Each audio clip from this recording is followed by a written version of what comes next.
underneath this microphone, there's another microphone? Whoa. Yeah, all right.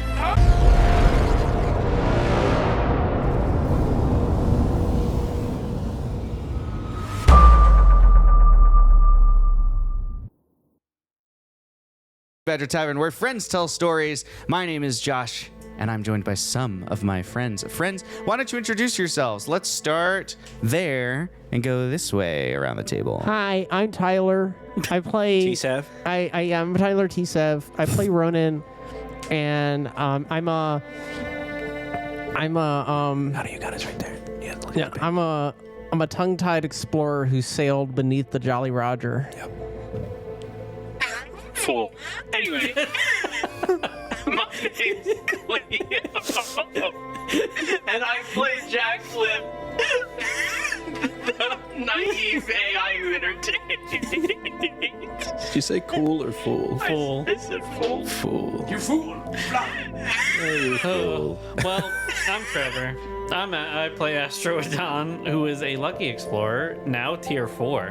Whoa! I know, exciting. No, not now, please!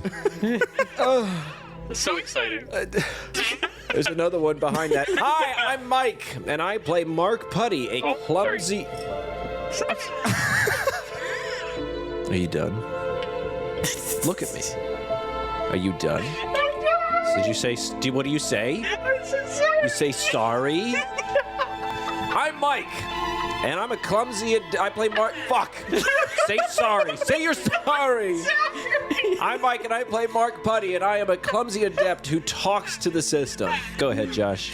And I'm Josh, the Winged Badger Game Master. I'm dressed as Captain Chet Gamma, but I'll be playing everybody else on this, the last session of day 1 of our finale weekend. Session 3 of 6 right here. Session 3 of 6. Almost halfway. Yuck. This is halfway. No. We're At the halfway end of this one, we'll be there, halfway. you could say. Whoa. Wow. Whoa. We're like living... Last time... On our Take it away, that's fine with me. explorations, we discovered the Station Gamma, and we were about to board, unsure of what to expect. Our lovely security officer, Miss Bones, Talia Bones, showed that she was stowing away weapons and dished out a shotgun and cocked it. We were met with someone who looked like a general astronaut, like we would know from modern day. They had the large suit and the big helmet.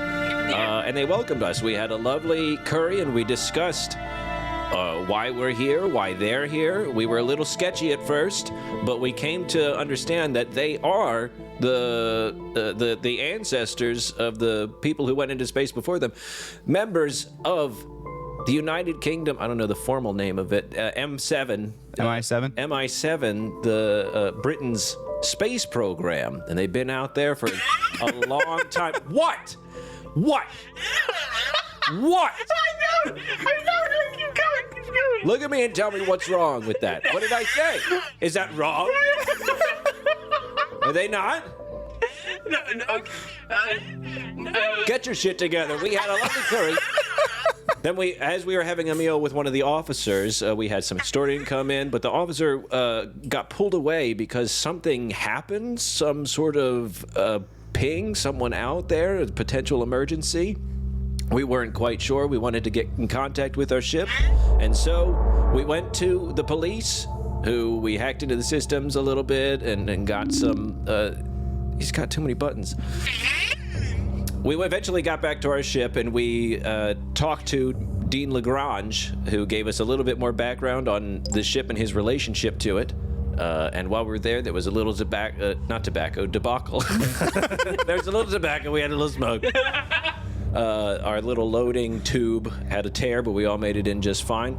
But we discovered that the ship that was hailing the station was potentially some even more advanced humans. Jacqueline was able to hack into their system, into their cameras for just a moment, and last thing we saw in there were some human-like people and a large reactor that is not powered by cosmetylene, but something else, and there was a giant timepiece on the front. Yeah, I don't know about Don't that fully know if it's a stopwatch or a big red countdown with dynamite on it, but that's where we left. Ronan has gone back to the ship, the ISS Spirit of Inquiry. Excuse me. one. You got it? With the Spirit of Inquiry to go and give them a little bit of a lowdown and prepare. And so now our remaining heroes, Astrodon, Jacqueline, and the handsome Mark Putty. And Thalia Bones. And Talia Security Bones, officer. the, Thalia the, Bones. the most fit of us all, Talia Bones, are about to re-enter Station Gamma and see what's going on. I just imagine Marcus saying this to a mirror and Talia just like peeked over. I was like, me too. I like to think of it as Mark's I'm in here. vlog. The entire campaign has just been Mark's vlog. What's happening? What's up, chat? Be sure to Mark like Buddy and here. subscribe. I'm on the lam. Don't tell anybody. They'll never find me. They'll never find me out here. I've been crying a lot this week. Just like last week. I've been getting gaslit again. So we are now about to re-enter Station Gamma. With a formal, As the with a formal dignitary this time instead of just, hey guys. as the airlock door opens back into the docking tube, which is this large arm that kind of extends off to the side of the main body of Station Gamma. This time, instead of like a sort of confused-looking, probably air traffic controller, someone of that rank, this time you have someone walking up towards you who is more medals than uniform, and he. The reflection is blinding. They just hand those out. He is dark-skinned. His black hair is very neatly combed and coiffed, if you will.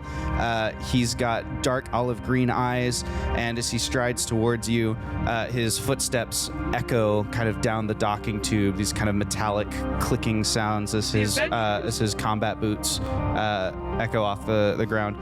He walks up to you and holds out a hand for a firm military handshake. Will anybody accept? Great. Mark accepts the handshake. It is the strongest hand you have ever shaken. I'm going to do a strength save. Okay. A might save. Great. He's level 7. You've just done this to yourself. Okay. So the difficulty here is 21. God damn. Target I fell roll off is twice. 21. I need to move this. I got a nat 1. Legit. Let's go. Great. Yeah, your hand hurts a lot. You definitely lose the handshake game. And the GM intrusion, let's see. There's got to be a good GM intrusion for this. For a bad handshake. I throw up. It's just a way that the current scene gets more awkward for you. I think that I know what it is. It's just the humiliation of it. He shakes your hand and you like wilt in his hand, and he goes, "Oh, you must not be in charge." And he looks over and he shakes Talia's hand instead. She goes, "Nice to meet you." And it's clearly stronger than she is too, but she like holds her own. Her hand survives. Hello, nice to meet you. I am Field Marshal Blanche Foxworth. I'm in charge of Station Gamma, and I understand that there is some information you need to share with me regarding the unidentified contact on our systems. Correct. Yes. Excellent. You seem much more like a data person than like a leading person. What is Thank it that you've discovered? Sorry, this smart's really bad. Jackie. Deploying healing foam to glove. Thank you. Bunch of turns goop into a out of my cast? hand. What? Oh, thank God. Yes, we. It's like local anesthetic. So Your this hands is numb. Oh. Just flopping it around. This is Jackie, our artificial Hello. intelligence. Yes, I was told you had a functioning artificial Yes, intelligence yes, unit. very good one. Fascinating. Yes. Have you brought us one aboard your ship? Is that one of the supplies you've brought? No. Well, not quite. Suppose you intentionally. might already have one kind don't of like the hiding sound in of your that. system. No, potentially it's an archaic thing. We can get into that. But I see. Jackie was able to get into the cameras for a brief moment of the ship that is hailed. I see. What is this? Station. It's a pop symbol. It's to make me more likable. She's very kitschy and I just see. very Kitschy. Is that an evolution of the diction? very Kitschy? likable. Kitschy was there in 2025. Come on, I guess you've been I here a think while. you may have just been out of touch. It's sorry. Yes, we've been out of touch for thousands of years. It's true. I meant Thousand. while you were- She's right? very pleasant and very. I see. Has a good energy. Very good. Has good her Very good. vibe. Excellent. Yep. So she was able to look into the cameras, and it seems to be there also. I don't know. Maybe you've already made some minor contact with them, but they appear to be human-esque in nature. The see. inside looks more advanced than even our ship. Their reactor does not appear to be powered by cosmetalline or cosmeridium, but there is a large timepiece on it. I don't really know the full. What did that actually look like? I literally was thinking of it like a large stopwatch, like an oversized stopwatch that's kind of like anchored to the front of it. Okay. But instead of it being like wound or whatever, it's just like part of the machine, whatever's at the back, but like analog clock hands. Interesting. So big clock, potential time machine vibes coming in there. Time machine. So first you arrive after 500 years, and then on the same day we think potentially someone time traveling arrives. Well, What do we make of that? Ravensworth? And one of the people next to him steps forward. Yes, of course, Field Marshal. I don't have any conclusive data, and so I can't do anything more than speculate. But certainly, if a time traveler arrives at the same time as some other event, we can assume that that event is something of significance. However, we've not seen proof that they are time travelers, No. and I would caution against jumping to any kinds of crazy hypotheticals. Frankly, we live on the edge of the laws of physics as it is, and I don't know that we want to go any further off of that slope unless we really must. It's just a big clock, sir. I apologize. I just don't know what else it's either. Perhaps they're all just bad at reading. Just need aid for time. Right. Maybe. Well, thank you for clocks. sharing this information with me. Were you able to communicate with them at all? I was unably. Ah, Yeah, no, it messed up. is that my part of the system a little bit. personalization as well? But yeah. Okay. Yeah, Yes. that's a word. Yes, that's a word. I was unable to access their systems for more than a brief moment, so I only was able to get these video feeds, and I popped them out facing outwards on Mark's like HUD, so they can see it on his face. Like his face gets replaced with video feed. I see. Interesting. So we only have these few seconds. Yes. It's just like a loop of, it's like 3 or 4 human. Well, they look like us. I mean, they're certainly human. Understandably, I was a little afraid to go any deeper, considering that their algorithms were a little scary for someone such as me. I see. Having more time now to kind of analyze the footage versus before you were just like, get what I can get and leave. Now that you're looking a little bit deeper, we can see a little bit of the internals of the ship beyond just the big whatever power sources at the back of the ship here, right? We can see that it's well illuminated. The lighting is not the like clinical color temperature of like a military vessel or like a regulation vessel.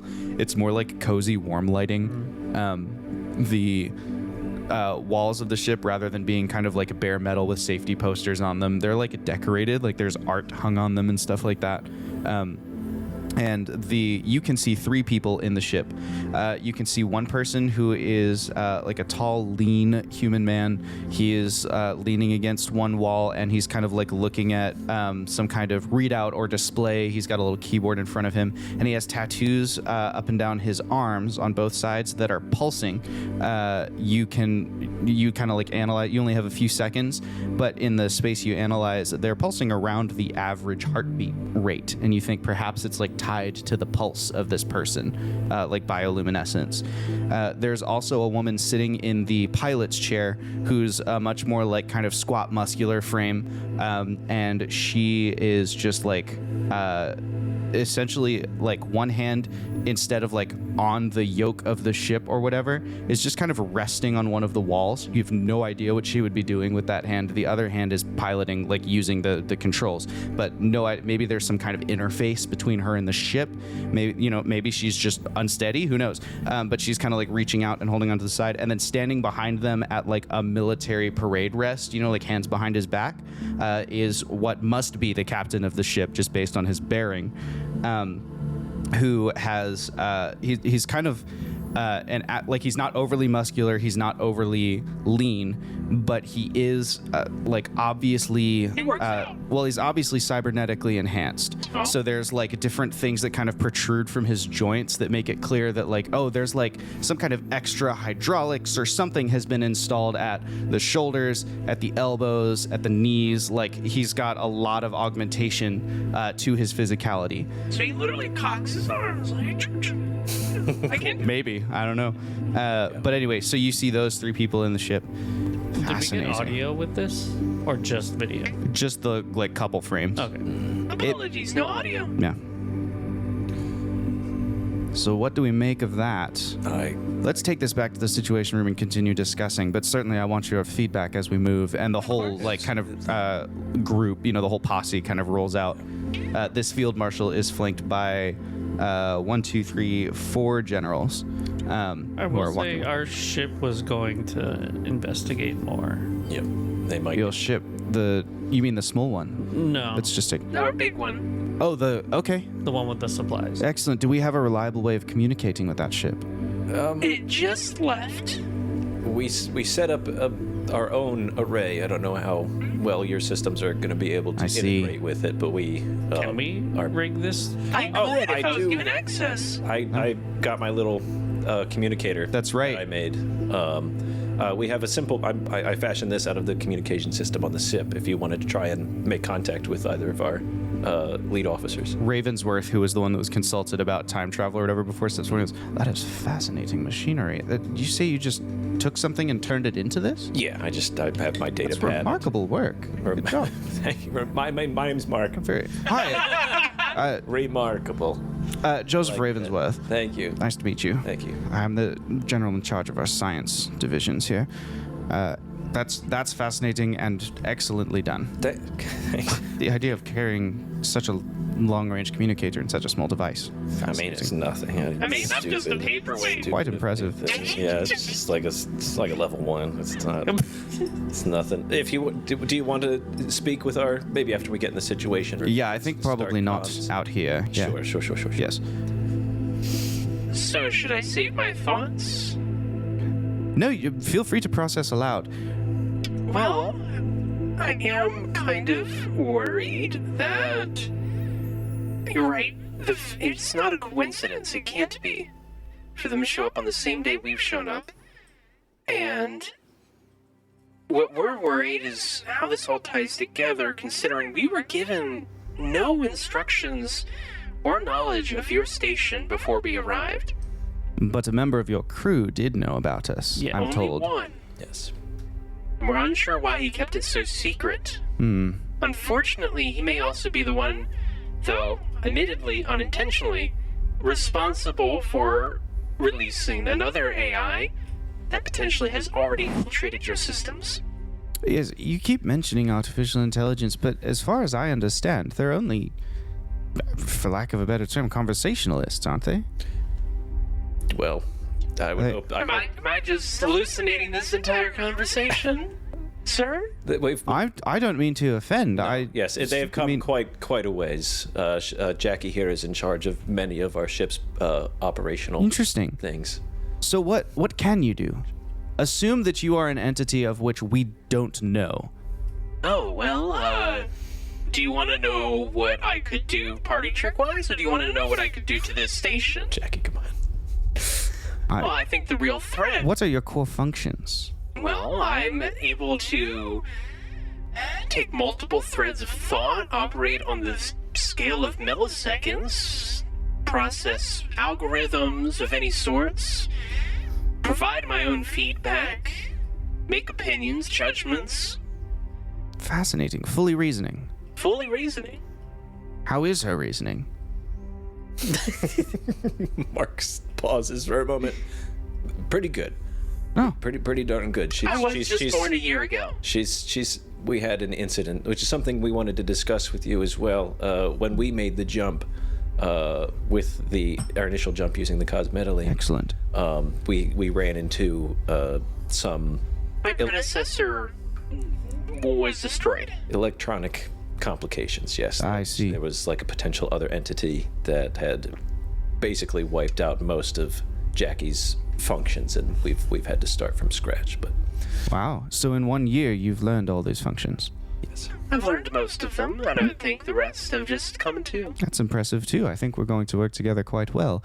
For now, let's batten down the hatches, as it were, while we pass through the common areas, and then we'll continue this discussion in the Situation Room. And a heavy door hisses open, and you pass through first a few areas that are familiar territory.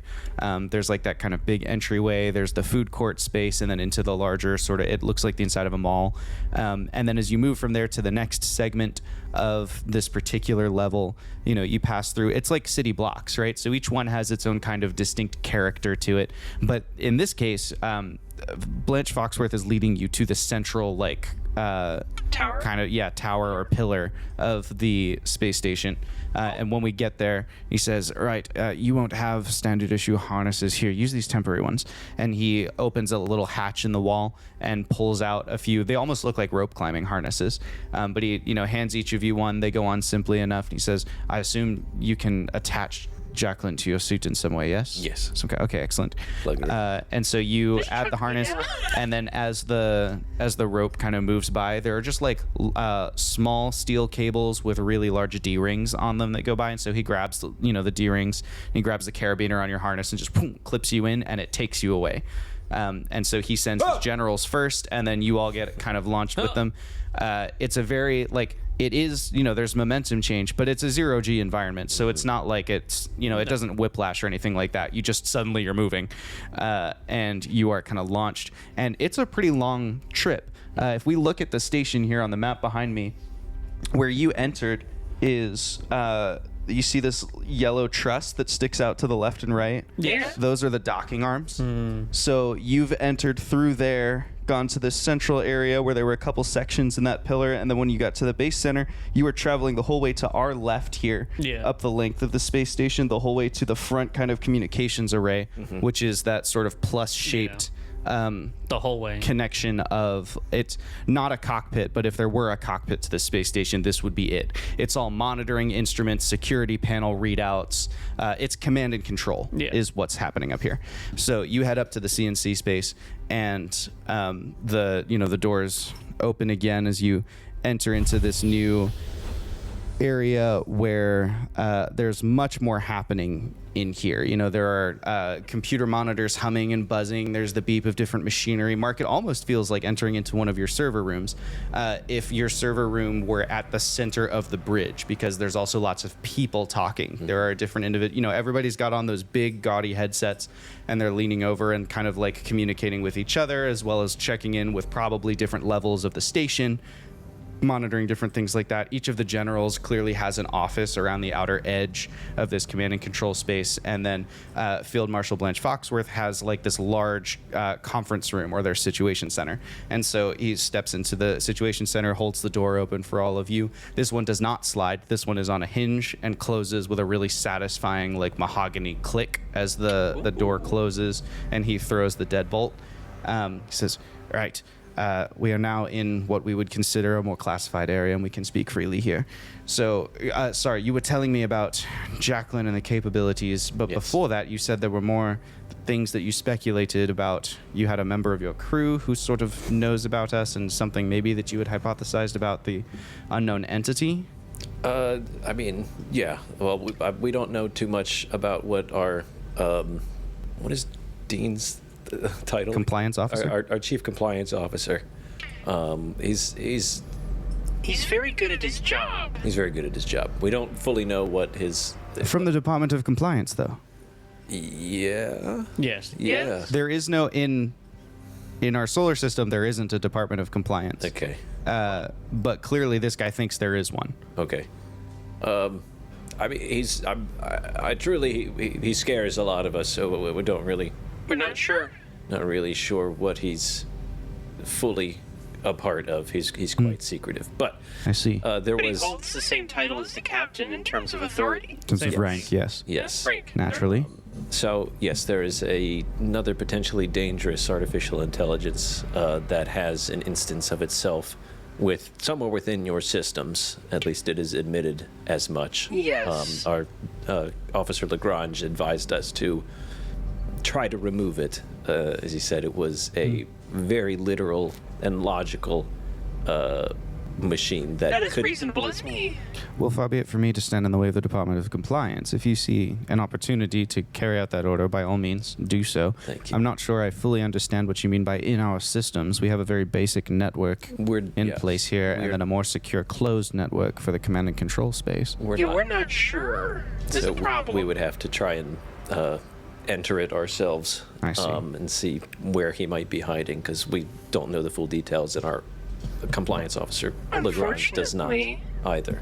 we I were see. told that he had orders to make sure your original mission goes as planned. And from what I understand, your station has stopped sending back reports about 500 years ago. Yes, well, it was determined that the means by which we had to transmit all of those reports and resources wasn't very ethical. And after we've had this explained, because it was unknown to us, I agree with you. Unfortunately, I don't think this very logical and unreasonable AI might agree with you. It might see what you have done as traitorous, should it learn why see. you stopped. We can't say for certain. I see, given and so that it you has think that acted up this and you think this entity would disrupt the functions of the station to Yes. try and return us to. potentially. Agreed. And I think I would put yourselves. I've analyzed your network a bit already, and I realize you have a lot of manual controls to override things. Yes. I would make sure you keep people stationed near those controls in the near future until we know this has been dealt with. Interesting. At least the critical ones. Yes. General Hawthorne, will you see to it? Another woman with like many of the medals and whatever, one of the little posse that have been following around Field Marshal Foxworth, just kind of nods and says, "Right away, sir." Reminder Yes. that if it is in the system, be careful with how you communicate. Should it catch on that you are catching on to it, it may react aggressively. Well, surely it can't listen in on radio communications if they're not going through the network, right? If it has a presence in other places, like we know that it was present on our ship, So can these buggers simply nest themselves inside any electronic device? Yes. More little or bit. less. It's That's not fair. No, quite. Yeah, no, we've had a bit of trouble with them. the ones spawned from the cosmetaline are very troublesome. Yeah. Even worse. Spawned from the cosmetaline. There are Yes, entities like this. They must be very upset. Yeah. Yes. Yeah, Oh, dear. We passed. I tried to pass it on very briefly to Lieutenant Andrews as he was going away, but yeah, they did not seem to enjoy being used as fuel, and took defensive actions once they infiltrated. Well, surely once they'd been used as fuel, they'd have been consumed. The ones that were consumed were, but they have a bit of a hive mind situation going on, so they reacted aggressively. did not. Well, that's incredibly frustrating. Yes. Yeah. But that is about, I think, as much as we know about the potential threats. I don't know if you want to. All right, well, I've discuss got it. some people to station Yes. at different places, if you'll all excuse me. Sure. And General Hawthorne leaves the room. There are now 3 people besides Field Marshal Foxworth in there. There's Joseph Ravensworth, the Science General, and then there are 2 people to whom you've not yet been introduced. They're just kind of waiting their turn. So, how's everybody doing? Well, it's a fascinating day. I'm drinking soda, but Field Marshal Blanche Foxworth is drinking like regulation temperature tea out of a mug with like the perfectly cinematic wisp of steam coming out of it. Ooh. And Jacqueline sits down, a chair like materializes in the hologram. She crosses her legs. A table materializes in front of her. She pulls up a cup of tea that materializes in her hands. A pure copy of his. Takes a sip. Field Marshal Foxworth seems to be not ignoring Jackie, but Yeah. like not really acknowledging the bit. But one of the other people, a red-haired lady who's a little bit shorter than the others, she has a little pin on, or not a pin, but like the nameplate just says Jen, Gen Warbeck. She leans down and she says, "Posture, darling. Sit up straight." So right. Yes. And then she sits down at the table, like your cortex is resting on a table. She sits down at the table next to you, matches your position, and takes her own little cup of tea. I love these people. Yes? If you guys know, did you leave Earth with 450,000 people, or did that happen after the fact? Like the increase in population? Good lord, no. It's the same redheaded woman, General Warbeck. No, of course not. No, the station was built for us to expand into. So when we left Earth, we were a smaller research team of around 100,000 people. Enough people that it would be significant and, most importantly, of course, not dilute the gene pool or overly dilute the gene pool, as it were. Make sure that we didn't destroy the species. But also a small enough number that a station of this size we would be able to expand into for many years. In addition, of course, we traveled with the infrastructure to expand our system. If we were able to mine resources, of course, we didn't realize at the time that we were going somewhere where we couldn't mine any resources because the rocks were locked in place by some kind of strange scientific effect that Ravensworth tells me is perfectly logical and explainable. Yes, it's very frustrating. As it is, Harriet, from the other side. We plugged into it. The rocks. No, right. Ravensworth, what? We used the dongled. Take an XP for the synchronicity of that. That was so good. I think you mean you longled. We longled. We did longle. I take the XP back. That one was a loner. I know you said it. Oh, dang it. Just kidding. You can keep Okay, thank you. You did tell me never to say it again. I did. got But COVID. I said it. He did say it. Every time somebody says long goal from now on, it's going to spawn a GM intrusion with no XP. Yes, sir. Yes, sir.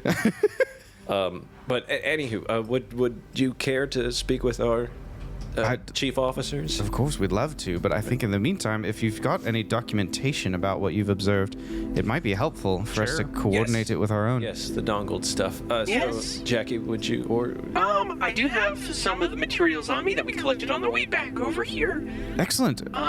Here you go. And Pull out the- you want me to pull out the storage, whatever, the USB that we had? That we're everything is on here. Here, plug me in real quick. Bink. And here we go. And I sit down in front of a projector, projects in the entire wall of the conference room. And I sit down like I'm at a movie theater eating popcorn. And the memories start playing that we have collected in the same chaotic order that we have found them. The panic, the point of view of being an artificial intelligence, the red light coming closer, the buttons being pressed, all that fun stuff. While it's playing, mostly you have Harriet Warbeck and Joseph Ravensworth's full attention. Blanche Foxworth and the other person have stepped off to the side. They're still talking very animatedly about what to do with this present and current situation. That they're like, yes, the scientists, but also, and trying to think about what to do next. As you're kind of playing back the thing in the middle of it, General Hawthorne returns, who's the one who was sent to station people by all the overrides. General Hawthorne comes back in. Right. Well, we've stationed people in all of the relevant places. I'm not sure what we should do next. Field Marshal Foxworth? The first thing we have to do is determine the safety of the station and just find some way to interact with this unidentified. I mean, it's rocketing towards us. I'm sure we have a day or two before it reaches us at the distance from where they came into the system here, but Our ship might get to it first. Oh, yes. Can we attempt to hail your ship and see if they can Of course. coordinate? Great. I'll let you authenticate, and then maybe I can jump in. Of course. Sure. I pull up my pad. I push some buttons. Hello, this is Science Officer Mark Putty, looking to chat with Officer Lagrange or Captain Chet Gamma. You get the exuberant voice of Finnegan Allsdale. Mark, how's it going? Hey, Finn. You've been gone a long time. Yeah, we've been out here. Yeah. Sorry, you came in loud and clear, but I also wasn't paying very much attention. Who did you want to talk to? Either Officer Lagrange, preferably Chet Captain Chet Gamma. Chet Gamma, Chet Gamma, Chet Gamma. He like his little. Oh, you can't see him because it's a radio. Yep. But you hear him like spin. His like chair creaks as he spins around, looking. Chet Gamma, Chet Gamma, Chet Gamma. Ah, Ken Gamma, Captain. I got Mark on the horn for you.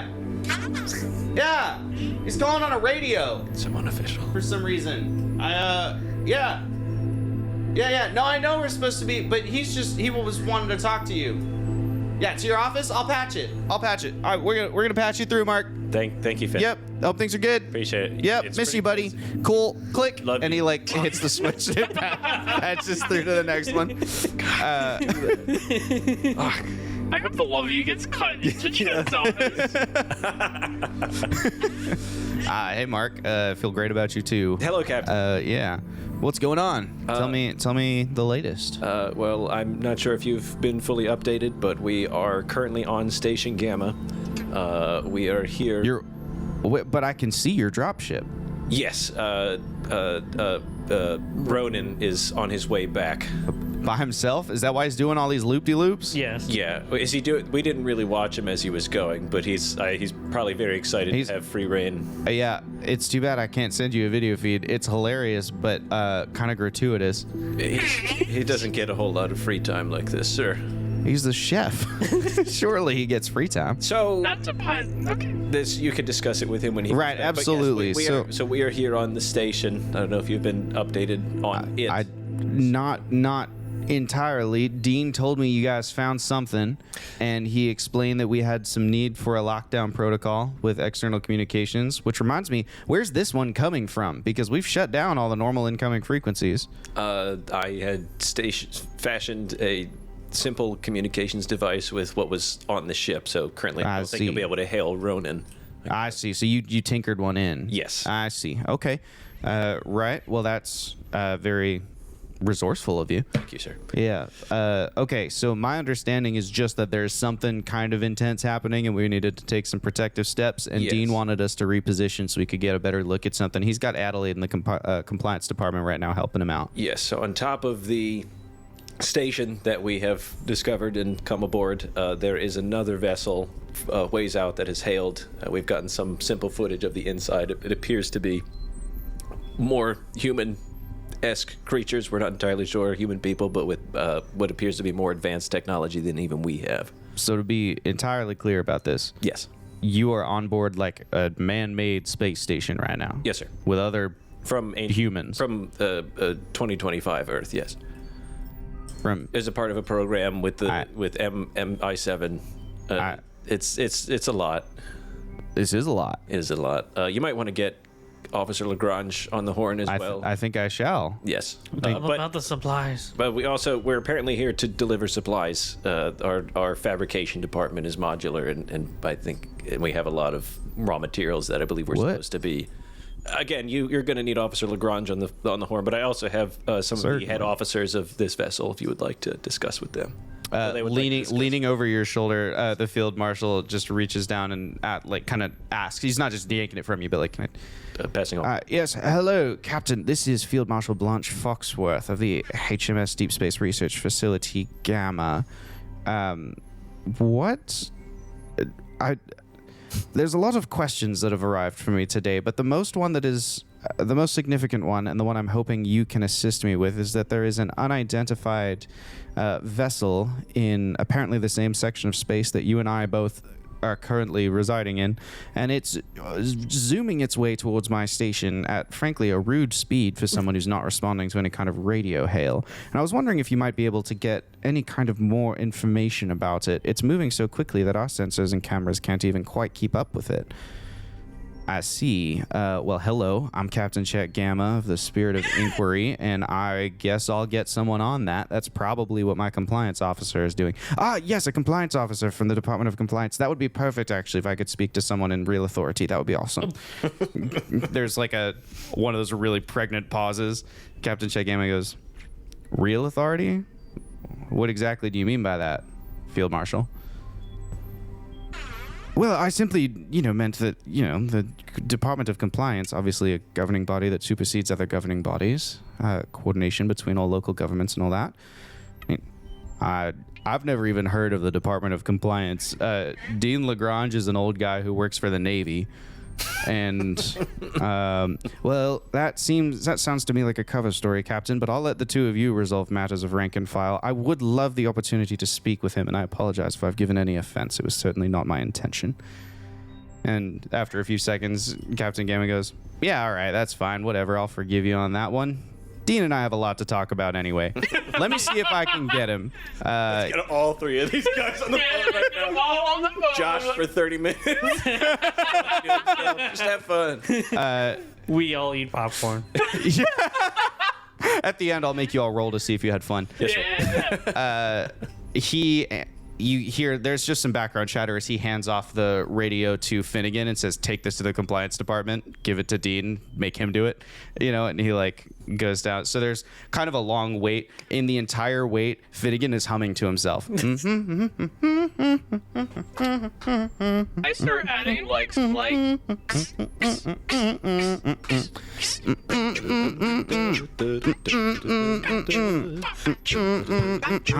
the elevator.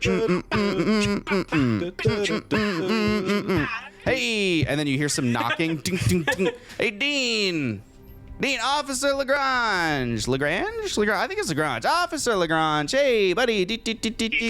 Hey, you in there? He's gonna get shot. Officer Lagrange. Deanie. And you hear the of the door opening.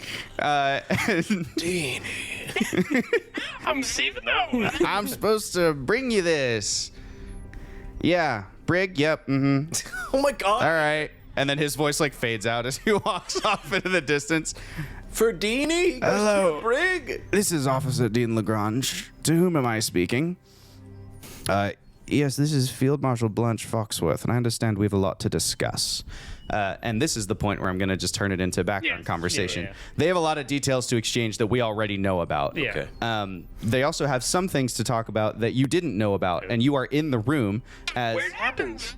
Well, you're in one of the rooms where some of it happened. The other stuff is happening in the compliance department. In the background, you can hear Adelaide trying to target the vessel with the cameras on the Spirit of Inquiry and just swearing up a Scottish storm as she tries to like center the cameras in on it. But in the meanwhile, Dean is like, yes, of course, the Department of Compliance has been tasked with bringing some resupplies to you and also reestablishing contact. It seems something has, gone... that was the wrong voice. That was Blanche. Whoops. The Department of Compliance has been tasked with bringing you some supplies and reestablishing contact. I understand something is amiss with your means of sending back reports. We were quite concerned for your well-being, actually. And from this, the conversation escalates to a bit of a standstill where they end up kind of hanging up on each other over not quite the ethics of it, but it's like there's a more and more proper British rage kind of burning within Blanche Foxworth as Dean is like, no, you just gotta do it because it's the Department of Compliance and that's the order from the Department of Compliance. It's essential. We've been working towards for how many thousands of years have we known each other? Does that kind of, Dean is like not interested in any kind of moral argument. To him, this is a very black and white. This is regulation. The entire purpose of the billions of Great British pounds that were investigated into or invested into creating your space station is that you would come out here, research this thing, and send us the notes. And you don't get to have a moral crisis and stop sending us the notes. So, at some point, we're going to come out here and figure out what the heck you're doing. And that's what he's out here doing. It becomes clear to you, listening from the other side of the line, that Dean does not know that the cosmetaline has any kind of entanglement with living beings. It's not just not only is he not interested in hearing about the moral crisis, but he has not known and been ignoring it. He's just not interested now. He's like, I have my orders. This is what the department is for. And this thing is big enough that you made us take a journey to the edge of the universe to kick you back into gear. I'm not about to sit here and listen to your well, I didn't feel like it because it made me feel bad. That's the way that Dean is approaching this conversation. On the other side of things, you have Field Marshal Blanche Foxworth, who oversees a station of 450,000 people, who is responsible for their lives and well-being, who's like, if I can't even, in addition to these people, you've tasked me with something that involves caused the genocide, as I understand it, of billions of other people. Like, I'm not going to do that. You know, like I have an obligation to refuse an unlawful order, and I would consider this war crime an unlawful order. And so there's this like back and forth between the two of them, where there is no middle ground for them to meet. And the kind of ending result of it is, I think we'll have to discuss this in person. And that's the like click at the end of the thing. I've never heard him say that with that tone. That's our officer Lagrange for you. So Yes, he sounds very official. And yeah, it's very enlightening to us. Unfortunately, as you could probably understand, we were in the dark about a lot of things. I am getting that impression. We were not told that even you existed. I don't know about y'all, but I think we're all in agreement that we would probably like to side with you on this one about the cosmetlane, and I'll do my best. And of course, it's up to my human compatriots if they want to agree to that, to help you at least get rid of the one immediate threat that even Lagrange agrees is a threat to you, whether or not he agrees with what you're doing, which is the mil-spec. Yes, right. The AI that's in our system. There are so many things to be concerned with today. After That's years life. of being in the middle of space by ourselves, this is very strange to have several things to be concerned about all at once. sorry, we got a lot of stuff. Yes, you should personally apologize. I hold you responsible. Sorry, sir. Mark fucking sinks into himself. I don't like whisper Mark. Stupid. No, it's just their type of humor. It's very dry he humor. definitely He not. didn't mean it. I didn't watch any British stuff growing up. I don't think. It's okay. It didn't exist. No, I think I really should just go to the brig, No, you're okay. It's okay. find an airlock. No. Jesus. Oh my god. Sorry, sir. Just go in the corner. Sorry, sir. He doesn't understand your humor. It's okay. Anyway, Right, well, I think at this point there are a number of contingencies that need to be put in place on our end. And I think it's most important that we take care of the human ones first before we do anything to our network. Oh. Yes. Yes. Speaking of network, I'm just gonna ignore what you said. I apologize. Because you said you're gonna ignore that, which is a problem. Because I didn't say I was going to ignore it. I said I think it would be most important to put into place the contingencies that will allow us to safeguard the human life on the vessel if the network were to fail before you go mucking about in our system. I think that's fair, Jackie. okay. Well, can we at least get in contact with whoever your data personnel is, and at least get set up to begin, and then we'll go on their order. Next to you, General Harriet Warbeck, really loudly from the teacup, sets it down. Understood. Hello. Hello, Yes. I'm General Harriet Warbeck. I oversee infrastructure here and civil services.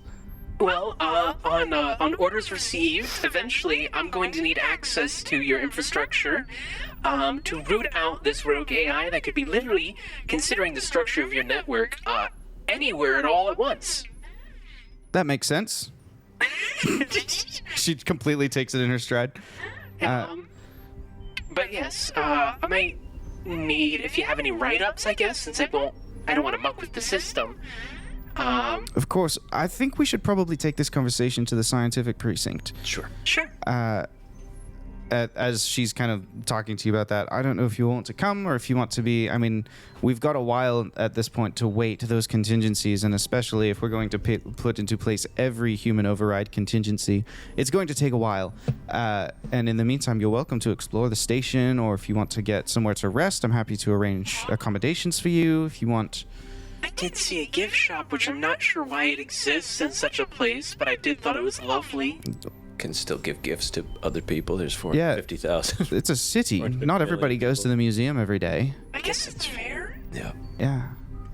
I'm just so used to thinking on a planetary scale. I would like to, if we've just got time, I don't know that I could be much help with discussing the things with the incoming vessel, but I would love to see these systems. They're very old and interesting. I would love to assist with any of the setup later, but to familiarize myself I with can't them. do my work without Mark. There we go.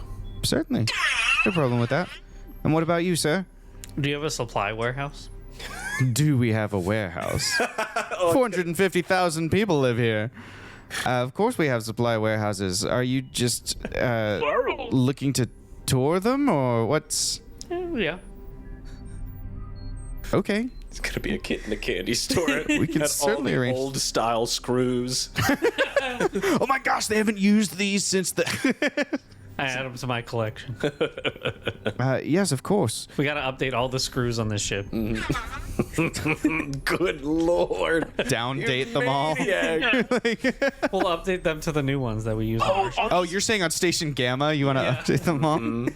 I thought you were being like, oh, these are the old rusty ones. We can put these on our ship. No. We're updating this station screws. I'm guessing by the vest that you are the man in charge of the manifest. Is that right? Correct. Excellent. Well, Fun. I think... I like We should that. also figure out what supplies you need and try it. I was not told which supplies are coming onto this station, but yes, that, in fact, is a great point that we should rectify. I don't have those lists, but I have people who are like you who are in charge of those lists, and I would love to get you in touch with them. They're down in Wellington Commons. We'll take you that way. Is there... You two are going together. And what about you, miss? I'm going to go with this one. Talia. Christ, you've been quiet as a mouse. Yes, well, this is not really my area. Right, sorry. My area is your protection, Thank and you. I feel like Jacqueline is in a position to probably take pretty good care of you if you're going to be in mostly data-centric things. Thank you. So I'm going to go with Astro. Okay, great. Oh, Excellent. I mean, it goes without asking, but I figured I'd ask anyway. I'm assuming you didn't know much about this whole thing with Dean. No, not really. Only that our mission was to bring supplies to Station Gamma, but I didn't know anything beyond that. What? Why does everyone look at me like that? It was order. Just Yeah, I mean, nothing. It's my That's fair. department. I That's fair, understand. yeah. It's I like, take- can't really be mad. I just... Someone just called him a funny nickname and got sent to the brig. What was I going to do? No, you're right. You're right. getcha. Yeah. Yeah. I didn't know anything about the other stuff. Just, do you... this is might be inappropriate. Do you think he's, like, crazy or something? Do I think Dean Lagrange is crazy? Yeah. I don't think Not so. I even think crazy. he's just... There's something off about the guy. Well, he's an intelligence guy. What do you expect? Yeah, I They're all a little weird. No offense. She like turns to Field Marshal Blanche Foxworth. Not to worry, Mom. Yeah. We're all military men here. Anywho. Okay. Right, of course, yes. Well, I appreciate your honesty. Nah. Yeah. Chet isn't very. I have died with you. So Yeah. I try not to keep secrets because that's pretty big bonding. Yeah. Around the room, there's a bunch of like stubborn British avoidance of a weird question of like, but like we've been dead together, so I feel like you can trust me. Technically, I can trust you. didn't die. Come on, Jackie. Well, you were dead about the year before that. That's true. You made yourself a shirt. I did. Yeah, you can't wear the shirt and Well, then I mean, disown the shirt's- incident. And you see, like I put it back on, and it says, "I saved all." Hey, whoa. All right. Well, thank you. Sorry, this is not a place for the military personnel. We'll get out of your hair. We should still have like local radio between each other if we need to get in touch. in our Excellent. suits or something. Yes, that sounds lovely. Why don't I then take you this way, and I'll have Lieutenant Anderson, who met you before. Lieutenant Anderson can take you down to Wellington Commons and get Perfect. you situated there. Right, this way, and you are led out by. Oh no, General Harriet's last name eludes me. Harriet Hawthorne. Nope. Harriet Warbeck. There. Warbeck. I thought Jean Warbeck. Nope. No. Jen, as in Gen, as in General Warbeck. General Harriet Warbeck. You head back to the like kind of central pillar with her, what we'll call the lift for now, and clip in your harnesses and you're led off in the distance. Meanwhile, Lieutenant Anderson, who is waiting in the center of this like command and control room, clearly not normally up here, is just summoned into the situation room and walks in with like a single bead of sweat just like hanging off, some perfect attention as he walks in. Yes, sir. Foxworth goes, will you take this one down for a tour of the warehouse? And I just really want to see like a perfect British carbon copy of Astro in the room. Same guy. in Wellington Commons. He'd like a tour of the tool depot. Do I have to do it, sir? Well, no, of course. Find him one of the people who work there and assign them to do it. And then get back to working on the contingencies with Yes, of course, sir. And there's a lot of British acceptance of the weird, and he leads you and Talia out. Talia says, "So this must be like a vacation for you." Yeah. Going back to my roots of just basic warehouse management. Is that like, you say your roots? Like is where that I started. like you grew up in the warehouse? Basically. That's cool. Yeah, like that was basically my first job. I didn't go to like school or anything. I just started doing inventory in a warehouse. This is the most Interesting. Talia reaches out and clips into the D-ring, like looking at you still. So she just clips in and it whooshes her backwards. You clip into the next one. So, like, when you say you want to see their warehouse, like, what do you hope to accomplish? Like, is there an objective, or is this like a fun thing? Just a fun thing. Really? I mean, I guess the objective would be to see how they organize things compared to how I do, and maybe give them tips or pointers. I see. He's got his own mission. You got to respect him for it. The city of 450,000. they could probably use some pointers. Yeah, Probably. The door hisses open on this next section of Station Gamma, and you enter Wellington Commons. The first thing you notice as you step into this space is the acrid smell of welding sparks, hot metal, the familiar sound of like warehouse machinery, robot arms and cranes. You have the pressurized steam vents every now and then, just venting pressure. Just the entire kind of like the feel of industry, right? It feels like being back in like a shipping dock. You also, as you kind of start to look around the room and take it in, the door shutting behind you, it's orange warning lights everywhere, right? Like those little zzz every time a machine is moving backwards or every time a crane lifts or whatever. And there's so much machinery here in Wellington Commons that they're just, exactly. It's just all over, the constant beep. The floors are all like metal grates, with oil stains on them that have kind of dripped through from like old forklifts and stuff. The whole thing has just a little bit of vibration to it because there's so much heavy machinery. It looks a lot like a shipping dock, at least this section of it does. It's just containers arranged in rows with those big overhead cranes that are on like tracks, that zzz, and then it like scissor lifts down to pick something up, scissor lift up and moves it somewhere else. You can see massive garage doors on the sides that open into different kind of workshop spaces and things like that. And at the end, labeled in large white letters, is the tool depot, which would be like it's essentially like a storage and a rental facility, right? Okay. One of the differences of a station like this versus a city on a terrestrial planet is that here, like, most of the things are in common because it was less weight to fly with. So it's more like you check out things on the days you need them and then you return them. Like a library. Yeah, like a central pool of work equipment and tools. Yep. So you're led kind of down these long rows of things. Talia's head is like on a swivel. Like there's so many blind corners with all the machinery and all the lights and the beeps and the sounds and the everything. Talia is in fully like defensive mode. I mean, she's keeping her composure, but it's just like every time you go, if you look back at her, she's not acknowledging you at all. It's all like keep an eye on the layout. And you can almost see the equations floating over her head as she is plotting like, oh, okay, if we needed to escape here, which directions would I go? Where would the safe zones be? Where are the lines of fire? All those different things are like, that's like she's locked into that mode. And so you're really just left like kind of on your own with your thoughts. Lieutenant Anderson, who has no business being in Wellington Commons because he's a lieutenant in the Defense Corps here. He has nothing to do with the work around this area. Doesn't really have anything to say to you, so he just gets you to the entrance to the tool depot and says, well, I suppose I'll go and find you a tool guide, shall I? Yeah. All right, I'll be right back. Just wait here for a moment. And he steps in, and Talia, like next to you, just reaches over and grabs your forearm, like, we will wait right here. Yeah. I wasn't gonna move. Good.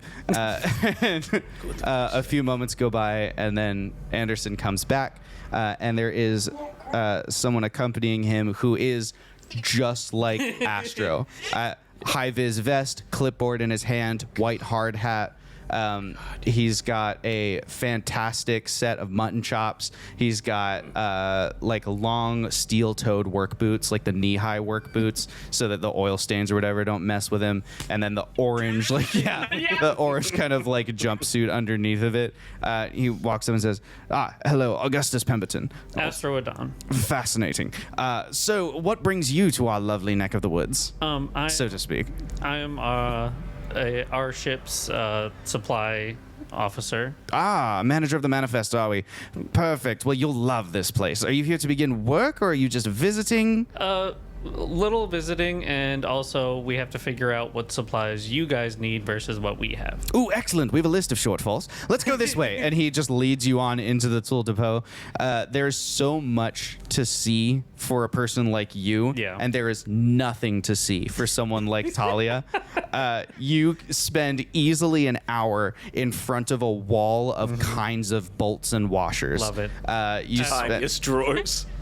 Yeah, exactly. Oh, So these we are the haven't number used 2s. these These are the for 2.5s. 500 years. Yes, well, we keep the Imperial ones just in case we need to update something old. A lot of our equipment is kind of older. You know, this station was built in partnership with some other governments. I'm gonna and so. pull out one of our screws and just show him like just one that. Oh my goodness, is that a composite threading? That's the most fascinating.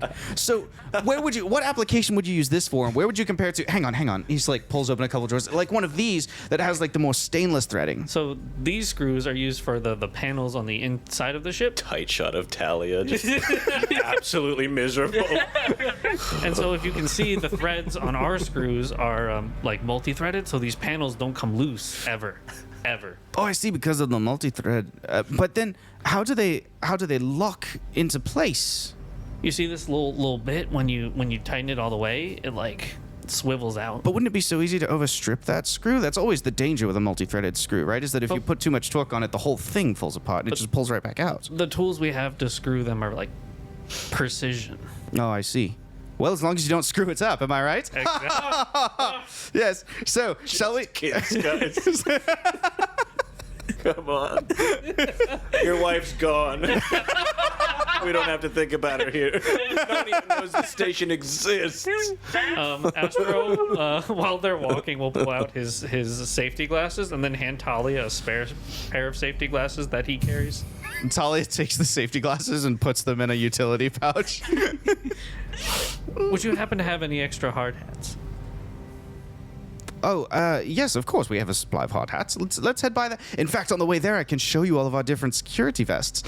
He walks by a line of so look, we started with Kevlar because that's what they were using in 2025 when they deployed the ship. But then we were able to upgrade it in this way. And you can see if we stitch in the different steel fibers here in this way, then we can create. And it's it's that for however long you're in this scene. Meanwhile, we cut to. We cut back to the lift where Mark Putty, you are on your way down. You're kind of holding onto the string, or the steel cable, I should say. Jackie, you're plugged back into Mark's arm, and in front of you is General Harriet Warbeck, whose name I will eventually have memorized.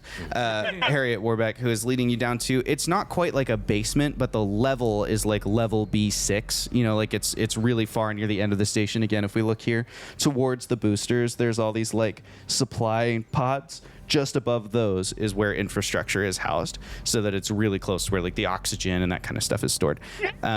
So you head down to this area, and if the command and control enter of the ship looked like refined and sort of focused, like a busy newsroom or an active, something like that, this is like the sleepy nighttime version of the same thing, where it's like it just doesn't take that many people to watch a bunch of systems that run themselves well.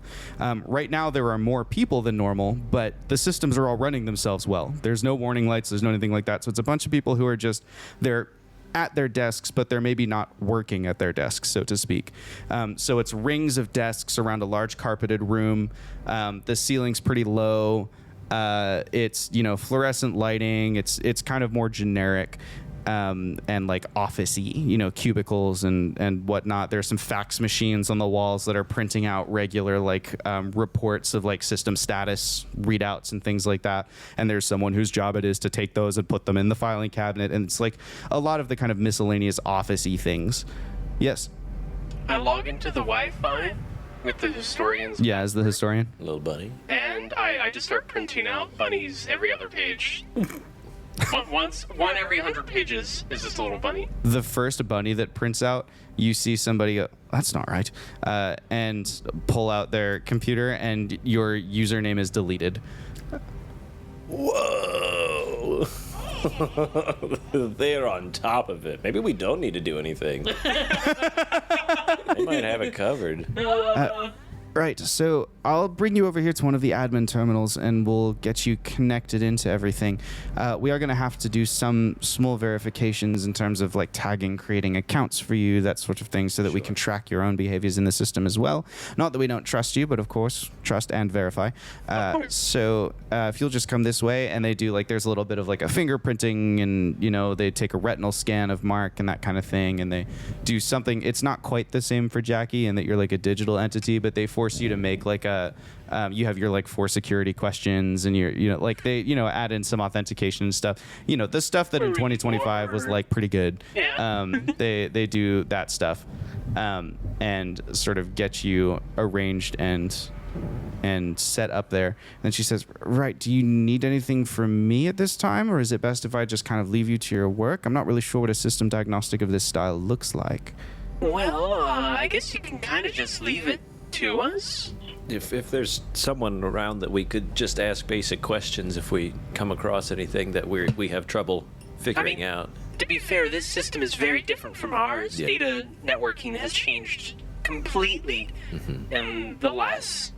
Certainly, I'll leave Nathaniel here as just sort of an attendant for you, and if you need anything, he can ring me.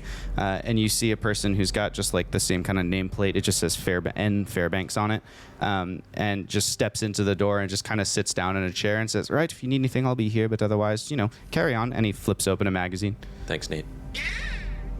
All right. Do we just... Sorry, while you guys work out a plan, I need to go use the bathroom really quick. Okay. Sure. I mean, I was just looking to take a peek at it for the time being because I didn't think they wanted us to touch anything. So, I don't know, just familiarizing ourselves and doing some basic probing. As long as we don't ex-nay about the order A, Sure. we could just start doing what we need to do as long as we don't muck things up. What's that, Jackie? Come on. Let's just be respectful. Just this once. I don't know. I'm a little worried I am also worried. that they're a little bureaucratic about things, and by the time they get everybody in place, it's too late. We can probe. We're going to probe. We're going to just poke around and just see, like, some very minor, like, test things to see what we can get away with. We can see, like, who's, like, pushing what buttons around here and just, like seeing how far we can get before we get flagged or something like that. Thank goodness we're whispering at a normal level. Yeah.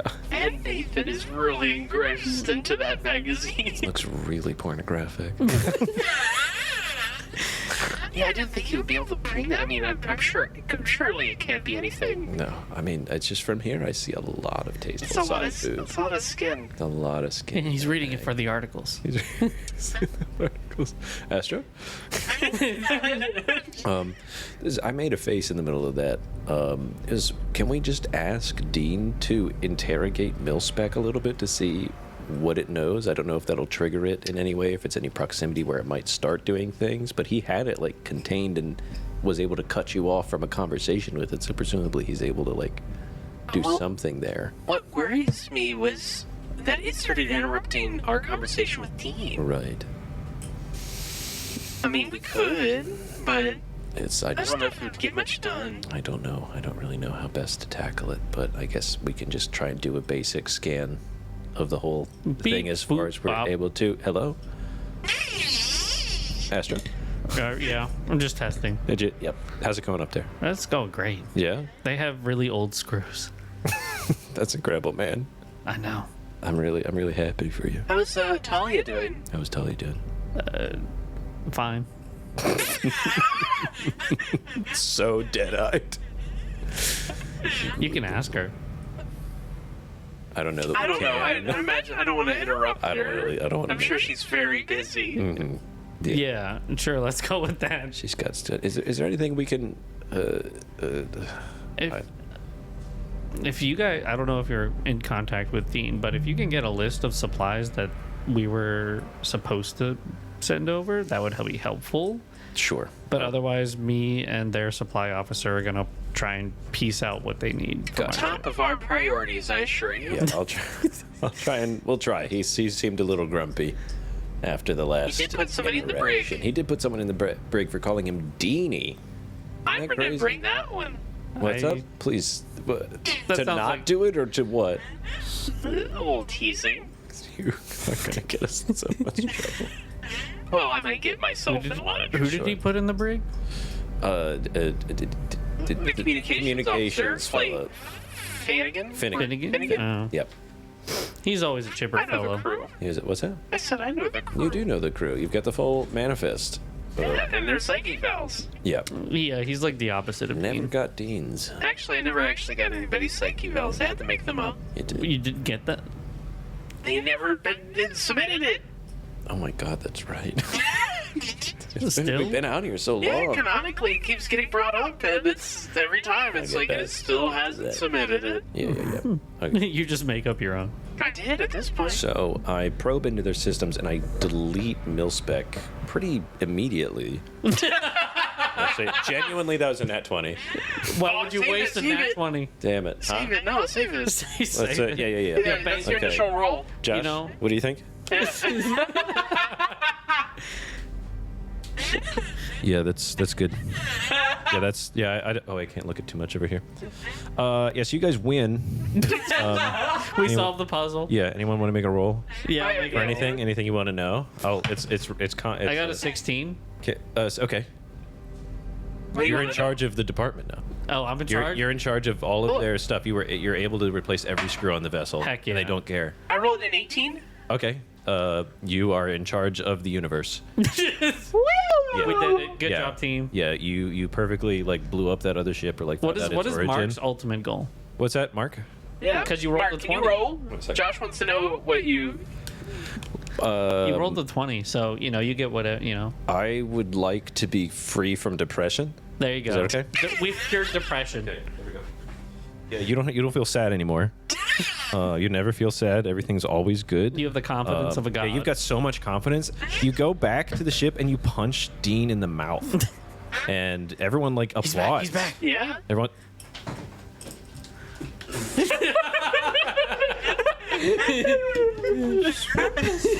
Josh won't even notice. No, of course not. Nothing's going on.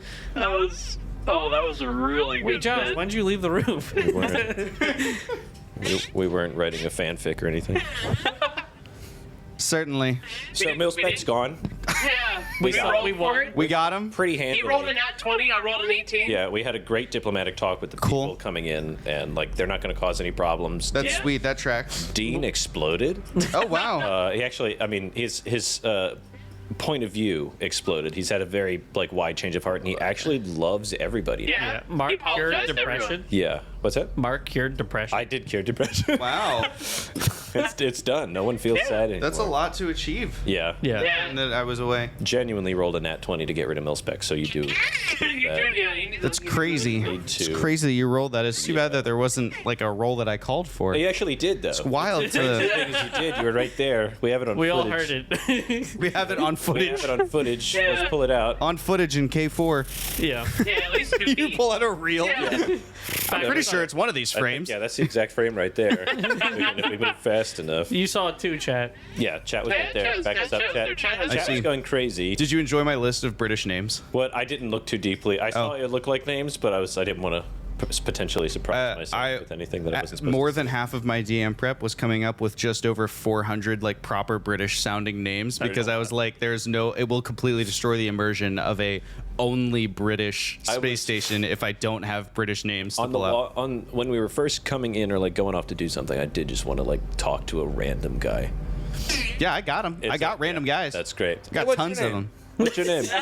Wilfred Kingsmill. Hey, Wolf. Hello, Wilfred. What's Yes. going on? Ah, yes. We also Will, it's estab- strange that I'm here in this room that's classified. Yeah. We also established that. You can talk to Date. Yeah. Well, Nathan's looking at some Oh, yeah. centerfold kind of stuff. Nathaniel Fairbanks he's looking at like a GQ. Nathaniel He's Fairbanks is more like. There we go. That's a British thing. That's an XP. You're right. I'll take one of your XP for that. I'll take an XP. Like, that's crazy. The number just went down. It's doing it right now. Yeah. Okay.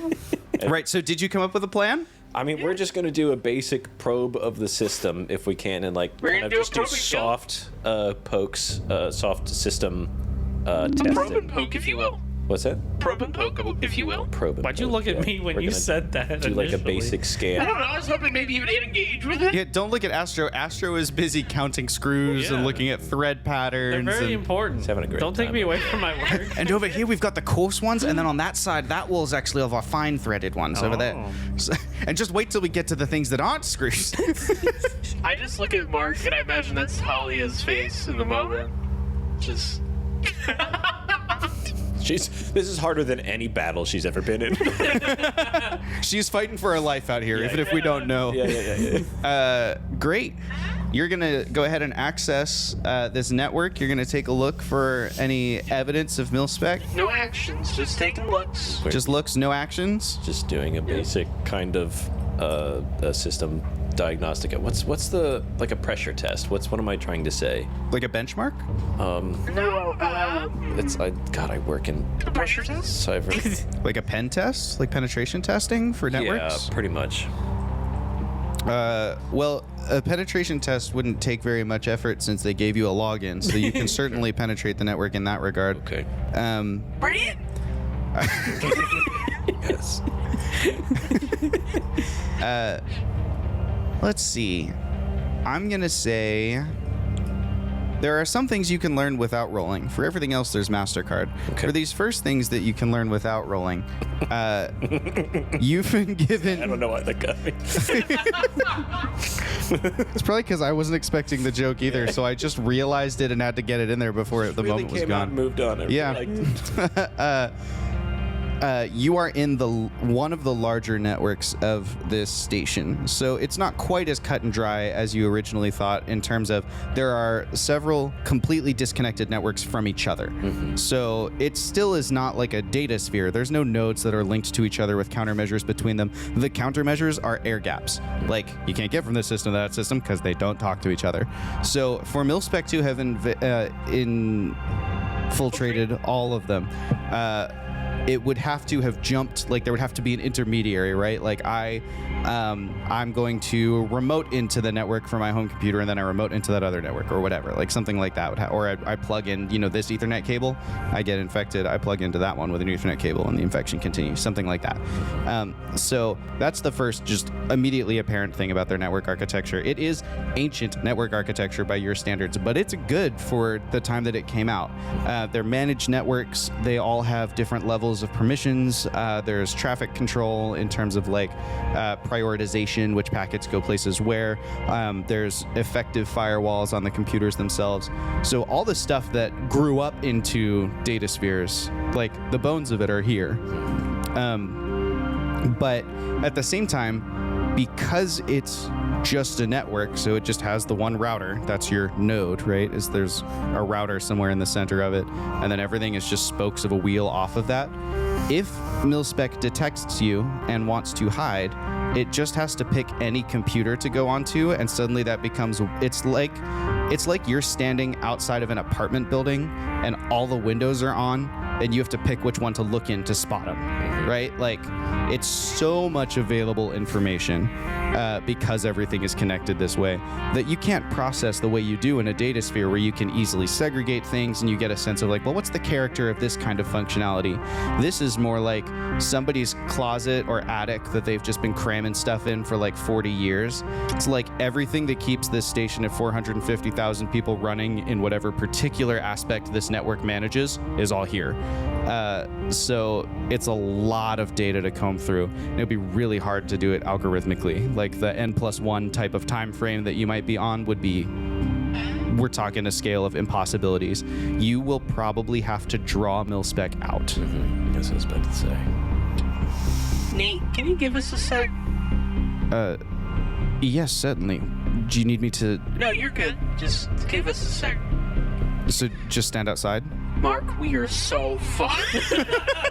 What? Oh, there's no call for that kind of language. There's no need for that. I'm an AI. I'm not a human. I have different standards. I guess that's fair. Opens the GQ back up. How do we draw out a malicious AI? Can you announce yourself, or? I think we might have to do something to draw him out, and since his whole objective is to get this station back on board of doing things. Sure. So if I disrupt things, maybe that will bring his attention.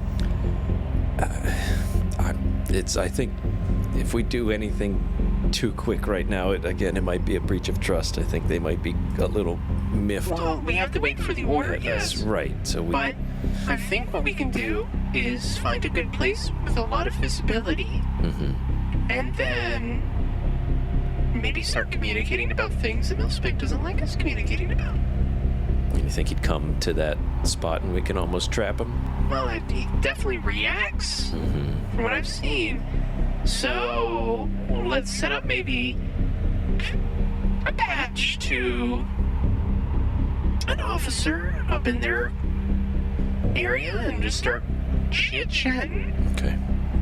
I don't mind that. We can try and write some sort of... Let's get Nathan here to go grab somebody to actually be in on this.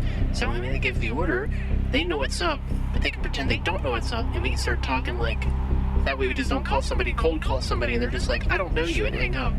Are we sure that he can't impact a conversation from somewhere? Because I don't even fully understand how he got into our conversation with Dean. Like, he might be in some other section, and... If we just give the orders to hand deliver that message, then we can kind of set this honey trap up. Could we turn off some sort of system that's critical to the mission, or act as if you are a malicious virus within this system? I could, and make maybe him come get you. Or make a virus. threaten data. I could potentially modify Gene. No, Gene's too powerful. Well, that might be nice. So he'll just act like a virus. I will need Gene's help, that's for sure. Okay. But Milspec's familiar with him, so we can't put a disguise on him. I think if we just act like we're sabotaging without actually affecting anything critical. Nate. Wait a minute. They already have manual overrides in place, but maybe Milspec isn't aware. If I attack something that is critical, that would surely get his attention. That's what I'm saying. If we get in there somewhere. We need Nathan here to hand deliver a message and get this situated. Can we? Okay. Nathan, well, you're welcome to come back in. Nathan. Oh, sorry, you talking to me? Yes. I am Nathaniel. Oh, I thought you were Nathaniel. Sorry. We're trying some it's a nickname, almost. Oh, We need your help. okay. We're... Wow, this is awkward. I feel so bad. What do you feel bad about? What? I called you by the wrong name. Oh, we are sorry. Well, I mean, it does seem like basic decency to just remember the name of someone when you... Yeah, that was- that's fine. I have a lot of anxiety, so I have a hard time remembering Me too. people. I Yeah, don't have an excuse. that's cool. Okay. She is a quantum computer. She should be able to hold on to a name. Yeah. Yeah. Right. Anywho, Yes, excellent. we have We have a plan. well, he doesn't fully know. He's in this top secret place. It'd be chill to talk to him about this. What's your clearance? Why are you I'm looking talking at to me? GM. Yeah, why are you looking at me? What's it? All right. What's your clearance? A secret. Well, Do you have access to the command and control center? no, of course not. Okay. We need you to pass along a message to someone who does. Ah, And okay. it needs to be hand-delivered. No digital correspondence. Certainly. Do you want to write it yourselves, or do I need to write it? But we could just go walk somewhere. Again, we can't do this until we I get... gotta be in place. What? Well, we're not doing it now. Again, they're working on other things. Fine. All right. This all feels very jiggery pokery. What is happening right now? Great pokery. Yes. It's colloquialism. It's They Sorry. may not. They've certainly come up with their own things. The United Kingdom was destroyed from where we're from, so... Oh my God, Jackie! You Need to re-upload the sensitivity protocol. Nathan, can you give us a second? Nathaniel, can you give us a second?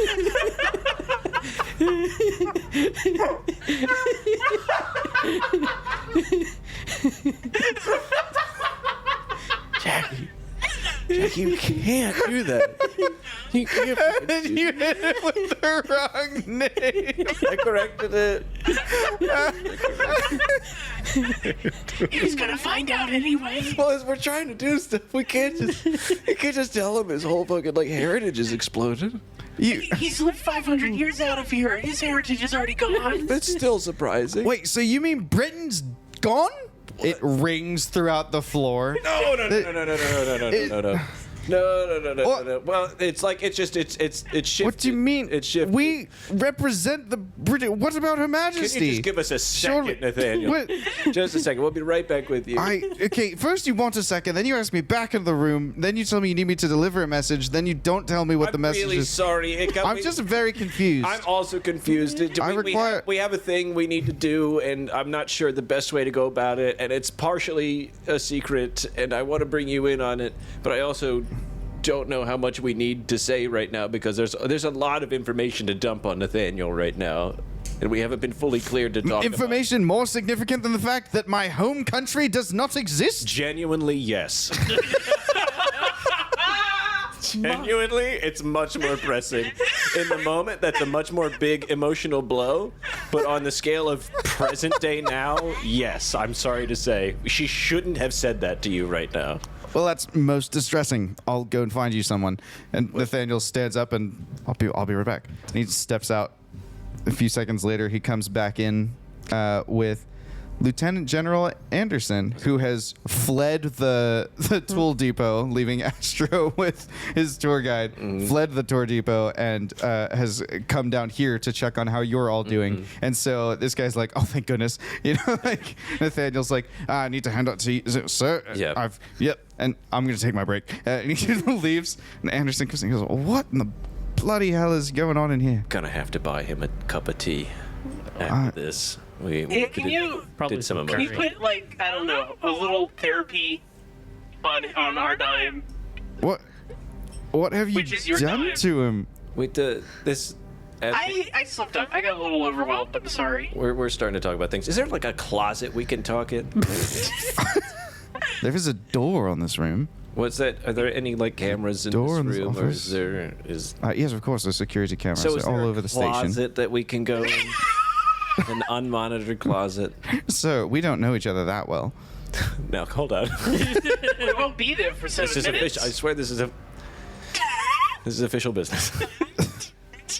Please, sir. I'm not trying to be crass. Okay. Sure. Let's Just somewhere private with that no one can hear. certainly. Let's I know it doesn't sound any better. let's see I what. want to get out of here. Let's see what.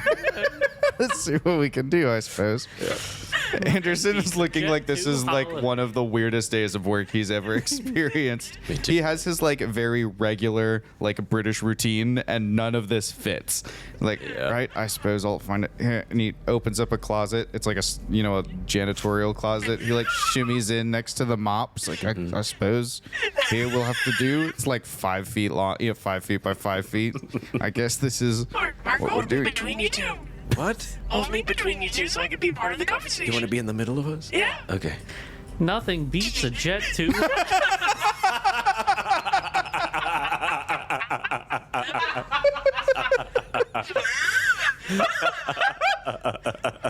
That's worth an XP.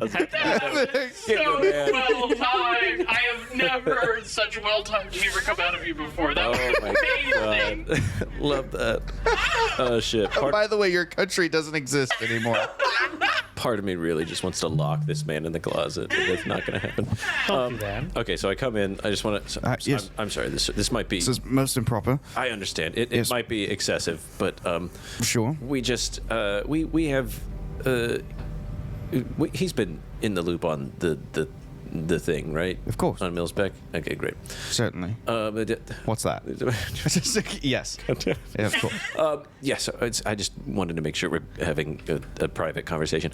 So we are trying to come up with a way to lure out this malicious entity.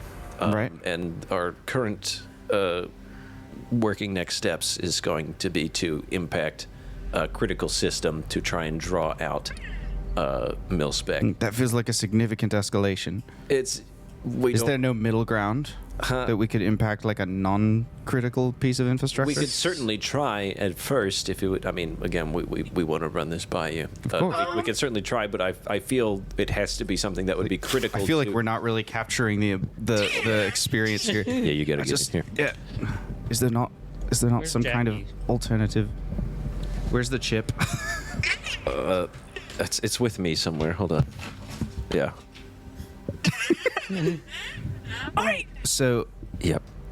I just like to interject and say that, actually, Millspec might not actually react, because, like me, he's a sentient AI and has reasonable abilities and is able to think tactically, and so, unless something threatens his order, operate him, he might... Fuck. Sorry, I'm making a mess in here. why is that a multi-tool? What the? Yeah, I just need to Why? get something out. You might want to tell the janitor to clean that out. Else you might not want to stay in the closet long. I don't know what's in the water, and I think I just saw a little bit of bleach enter that water, so I really hope there's no Probably ammonia need in to that water. replace some screws. I don't. I'm Sorry. sure we've got. I So, guess this can take it. So why? You So can deal with you the think? ammonia threat So for a bit.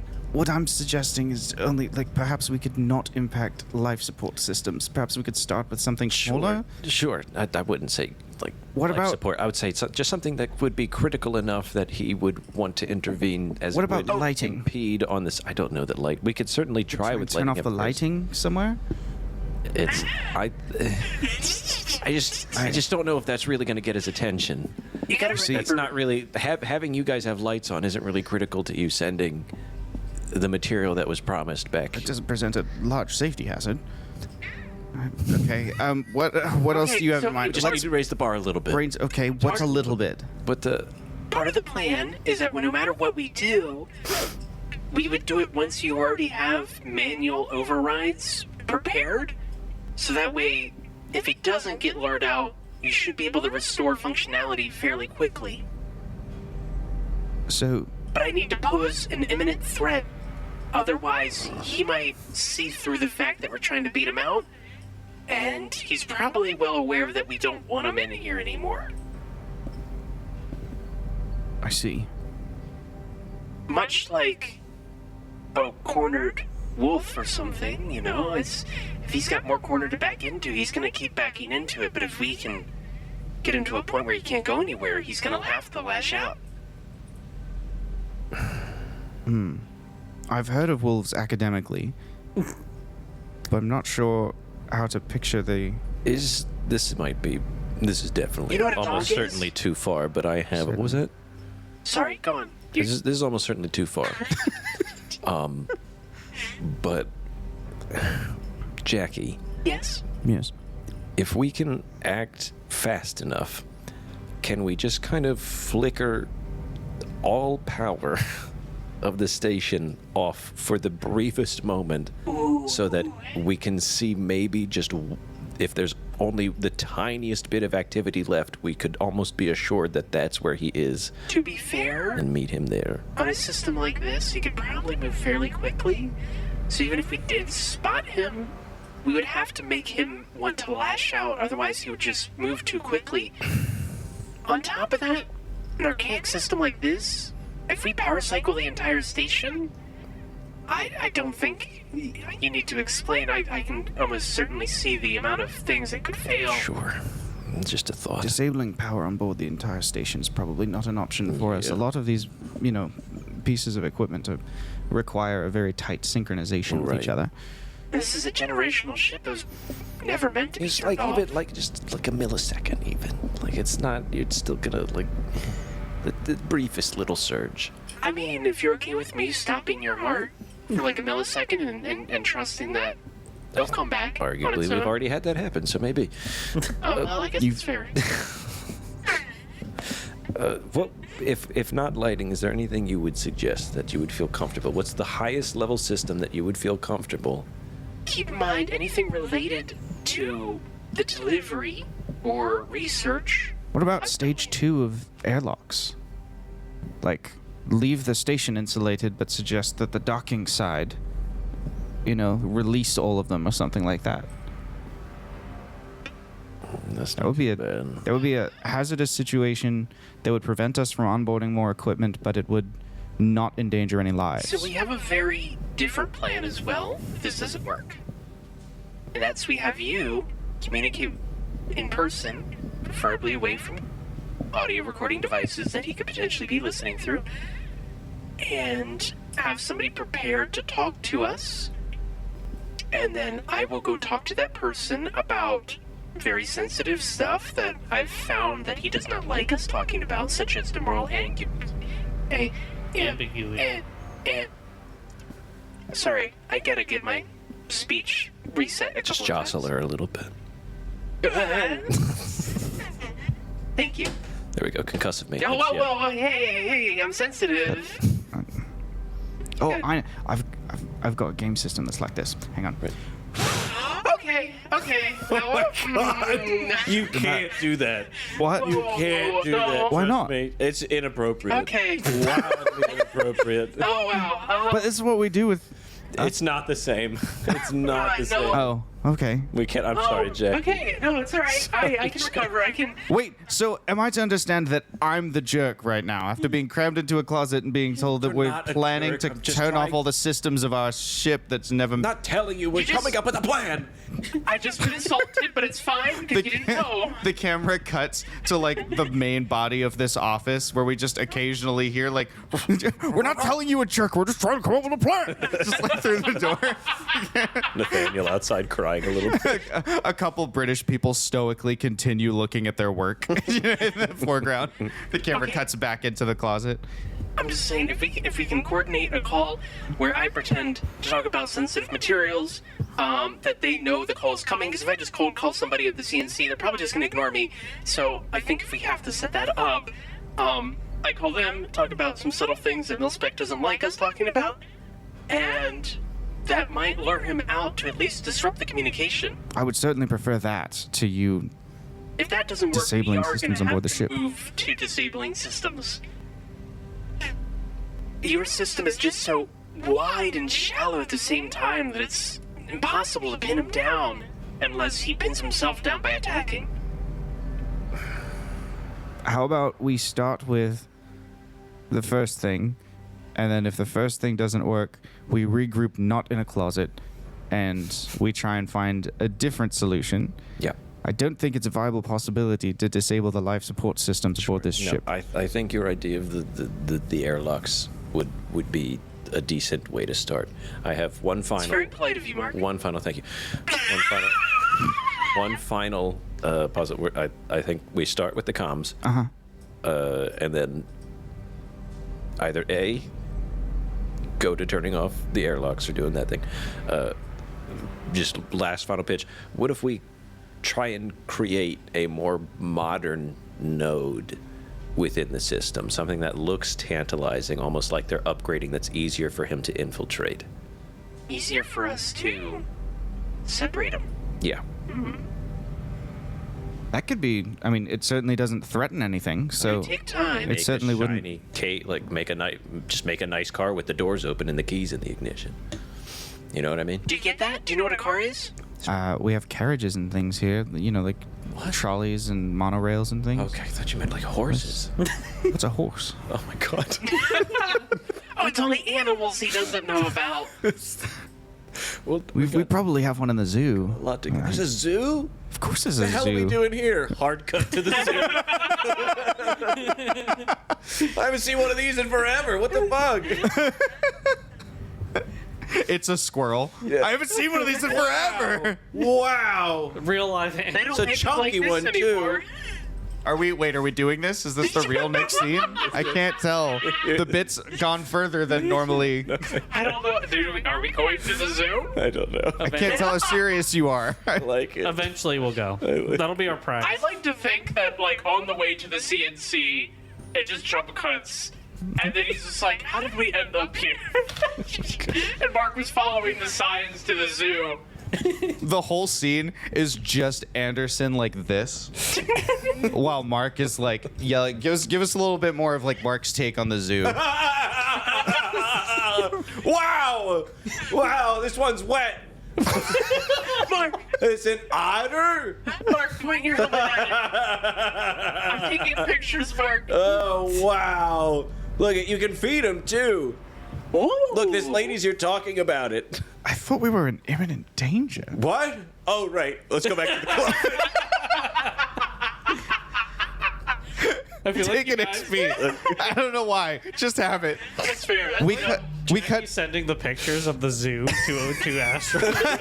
Yeah, we cut back to Astro.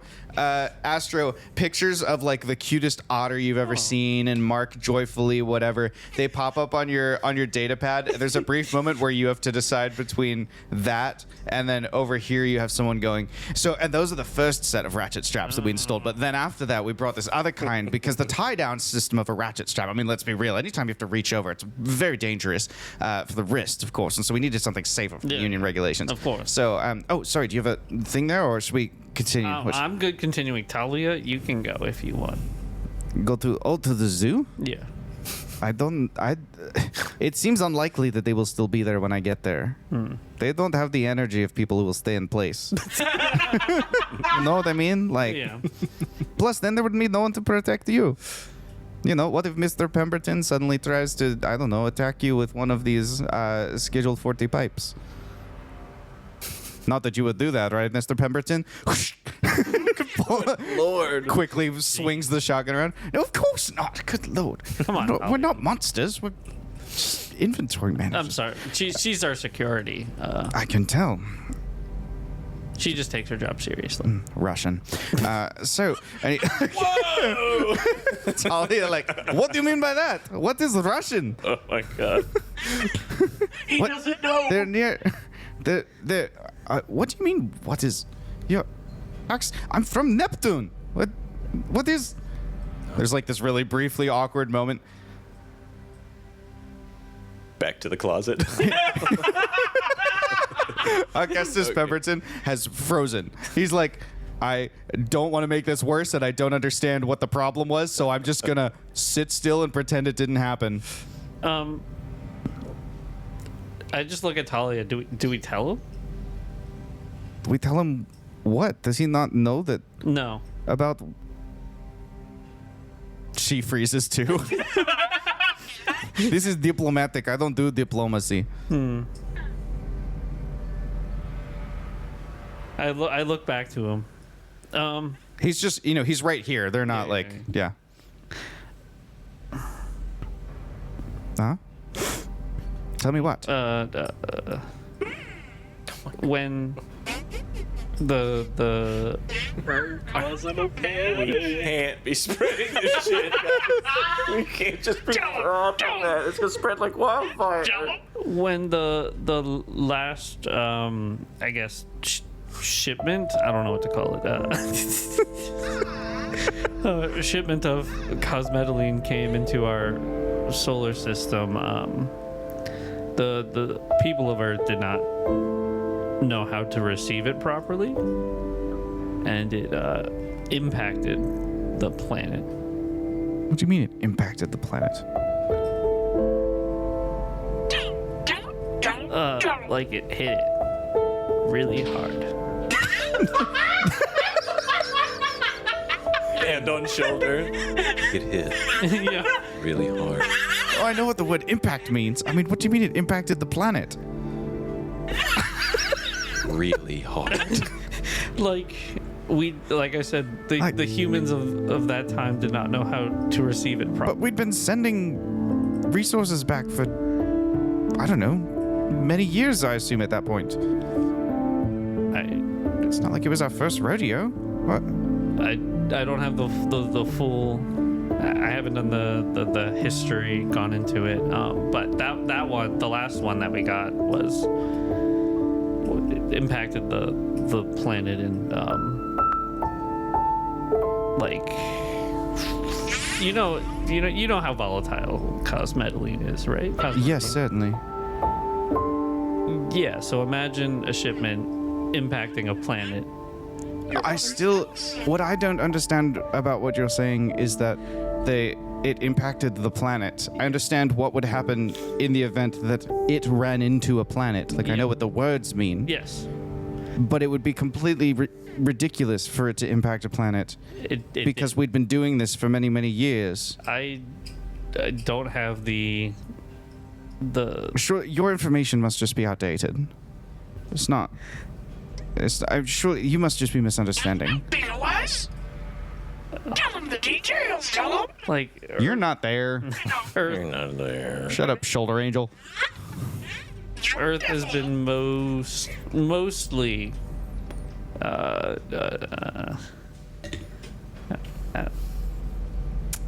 uninhabited, and we have resorted to populating the rest of the solar system. No, that can't be right. That would make sense. No, because we're still. I mean, we've stopped for other reasons, but like we're still connected to Earth, so it's not. I think your information is just flawed. It's not. It doesn't make sense. We still look the Union regs. They're right there. They talk about how we interface with Earth. They're right there on the wall. What are they? The Union regs about how they interact with Earth and which supplies we can expect to get restocked and when the restocks need to come and all that kind of stuff. Can I read that really quick? Sure. You tell me what it says. Oh. They're just generic Union regs. Oh, okay. Yeah. And as not a member of the Union, I don't know what they say. Oh, yeah. I will not be baited into creating union regulations. How dare I mean, those. How dare you, sir? I mean, they're dated, but not wrong. Loose lips sink ships.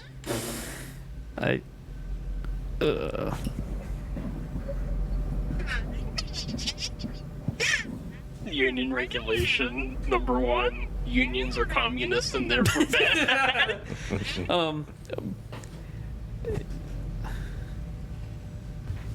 I have given you the information that I have. Talia's from Neptune. Well, that's fine. Surely we colonized other planets eventually. That part makes sense. It's just I don't know why you would believe such a hoax about planet Earth. Anyway. So, moving on. Shall we look at more ratchet straps? We cut from here back to... The closet! The date's not. We're not in the closet. You two are headed up to CNC. That's Yeah. true. Yeah. Okay. To a closet and see... All right. So, are we gonna do the try and make a trap? Like Yeah. make a system? Okay. We talked to people about that. Great. They get you, Sorry. they get you set up in an office, I guess. Okay, good. I don't know. Something amazing, I guess. Yeah. Roll to solve the puzzle. They get you set up in an office in the Dover Security District. Dover Security District is a section of the station that has a lot of the more like military and CNC type buildings, but that are not in that main like CNC center. So it's like training simulations. There's essentially a brig, like a detention facility. There's like armor and weapon storage. There's all that kind of stuff is in there. Access control, emergency response, all that kind of things are like on this level of the station. Military barracks, all that kind of thing. They get you set up in your own little like workstation. So as you kind of step out of the lift and into this new area, you're immediately greeted by like the kind of cold metallic smell of gun oil, cleaning solvents. Like this is everything's at regulation. We've got a lot of tools here. And there's a lot of like clicking and humming of security monitors. You hear a lot of engines of like different monorails and cranes and things kind of at work. Not too dissimilar from where Astro is, in fact, just based on the fact that there's a lot of equipment that goes into emergency response. There's harsh white fluorescent lighting kind of reflecting off everywhere. There's, big, thick concrete floors. And those kind of like reinforced steel doors with the like yellow and black like stripes on them. So a set of those kind of like retracts into the wall and you step through and into a large workspace this is like a surveillance operations center. So there's a lot of access to like big networks here. So where you can take from this plate, this is sort of like if there were a switchboard for all the networks, this room would be it, right? Like there's lots of physical Ethernet jacks for each of the networks. So you can move from one to the next by reconnecting your computer to the other. They're still dissimilar from each other. Like you have to disconnect one computer and plug it into the next place. But you have a lot of access here. And they hand you like a really old laptop. It kind of feels like you're holding a piece of history to like for you to work off of. And they kind of okay your plan, like great, let's create a node, let's make it really tempting for him, you know. And then what do you need from us? And you just have a couple of people who are standing there, ready to assist. Okay. This thing has gigabytes of RAM? It's pathetic. I don't think this is gonna work. It's gonna be fine. Oh, we'll make it work. What I want to do is tinker with whatever electronic pieces I can get my hands on to basically just create the first core node that this ship will ever see, and have it like tied into like all systems and kind of just have like that kind of ultimate control if it can. And I don't know, put together things if I need more as part of if necessary. I think it probably takes you a little while. Like Yeah. you've got there's a hardware component to this as Sure. well that Yeah. doesn't exist right now. That's- but you sit down and get to work with your tools. Okay. You gut Hardware. several really expensive computers to get like different pieces out of them. Yep. You have, you know, Jackie, you run some simulations of different equipment benchmarks and things to try and make sure that you can get cobble together something. And it is like, it's a Franken machine, right? Like you have to take the processing power of like 12 of their computers and string it together to create a true DataSphere node. As you do, in the past, we have described nodes of the DataSphere in terms of the people who created them. People who are very meticulous might have a very orderly, square-walled room with, you know, art hung at precise intervals on the walls. How would you describe the aesthetics of a DataSphere node that Mark created? I see a round blue room with pillars around the edges. It's almost like a fucking what's it called? Like a Colosseum-esque kind of thing. I see like plants dangling from the ceiling. Aw. It's just a very pleasant, marbly kind of vibe. There's just a little holographic little bunny that just hops around the columns. Yeah, almost fantasy-esque. There's braziers hanging around. There's like little candles. That's cool. Yeah. Just a cozy little space. And then this node that you're creating, you said you wanted it to have like master control, right? So basically all those Ethernet ports I talked about, like they're all now hardwired into this node. Right. And then I'm making it very enticing, which is also a little risky. Are you putting like a countermeasure on it or anything? Yeah, I would like to, if a roll is necessary. Piran? Pardon? Piranha? Piranha, if I can have him. Well, technically, he might. He's pretty powerful. He is pretty powerful. I don't know if I have him on me, to be honest. Because he's on the ship.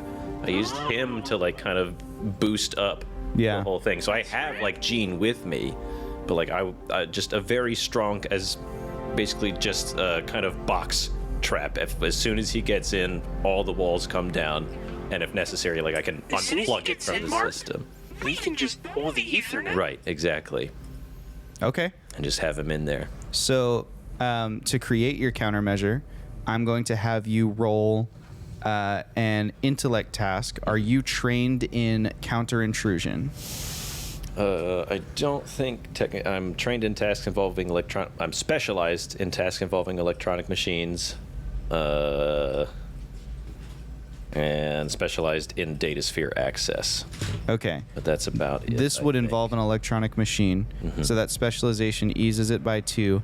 Because you were not specifically trained in counter intrusion, I was going to hinder you by 1, so that'll even out to 1, like +1 essentially. Sure. You're going to roll an intellect task, and what you roll is the level of the countermeasure you put in place. Yep. So your roll abstracted to a level +1 level. Can I assist? Just as a plus Yeah, one? you can take the help action. So then that'll give you, now it's +2 to this roll, Okay. or +6. It'll be +2 to the level. Okay. And then any effort you spend. Yeah, I kind of just want to put all my effort on that. Can I put 4 effort in there? Are you tier 4? Or tier 3 and took the effort? Yeah. Yep. Then yeah, you can. Yes. Okay, let's do that. Great. Wow. God, how much does that cost again? It's 3 3, 2, 2, and 2. Okay. So Plus, minus edge. I've got +3 edge, so just the 2. So just 6. 6 points. Okay. Yikes. Okay. But that's plus 6 levels. That's pretty good. You're starting at, yeah, Yeah. plus 6. That's really good. But Milspec is also He's a strong. And remember, NPCs don't roll, so it'll just be if you outdo Milspec's level, then the countermeasure will be successful against Milspec. If you don't, then it won't be. And if they're equal, then the countermeasure will be destroyed, but it will affect Milspec in some way. Like it'll create a hindrance, or it won't work as designed, but it will work against. we don't know. I mean, come on, we all know. Between 8. I just want you to say it out loud. Between, I mean, I know. I just want to know if you know. between 8 to 10, I'm sure. Okay. He's a lot more powerful than me, that's for sure. Big roller. Big roller. Too big. Big dropper. Two big dropper. Let's put a barrier there. Big roller. I'm a big dropper. Reroll. Was that a 1? Of course not. Okay. I like making funny sounds. Don't we all? That's good. I am running myself ragged trying to make this perfect. I'm down to 1 int point. Nice. I believe you. I believe. They believe. I believe. It's a 10. That's a 10. So 10 would be the equivalent of a level 3 task. So then 3 plus your 6 levels, that's a level 9 countermeasure you've put in place. Pretty strong. And all you can do now is wait. Is there anything in, like, are you going to be in the node, or are you trying to, like... I mean, we have to put something in the car to make it enticing. Do you want to come in making it look like you're there running the ship? And then we can just See what happens. unplug, keep you in the cage, and maybe. Let me put a version of myself in there. Okay. Oh, are you making a fragment? Making a That's fragment cool. of me. Like they just cracked. Excuse me. And I believe I have to sacrifice minimum 3 points. Yeah, because you choose what level it is. So 3 points is level 1. Then yeah, I'll make a little level 1 meter. Excuse me? I don't like you. No. Excuse me? Level 1. Level 1 bait car. Yeah. Yeah.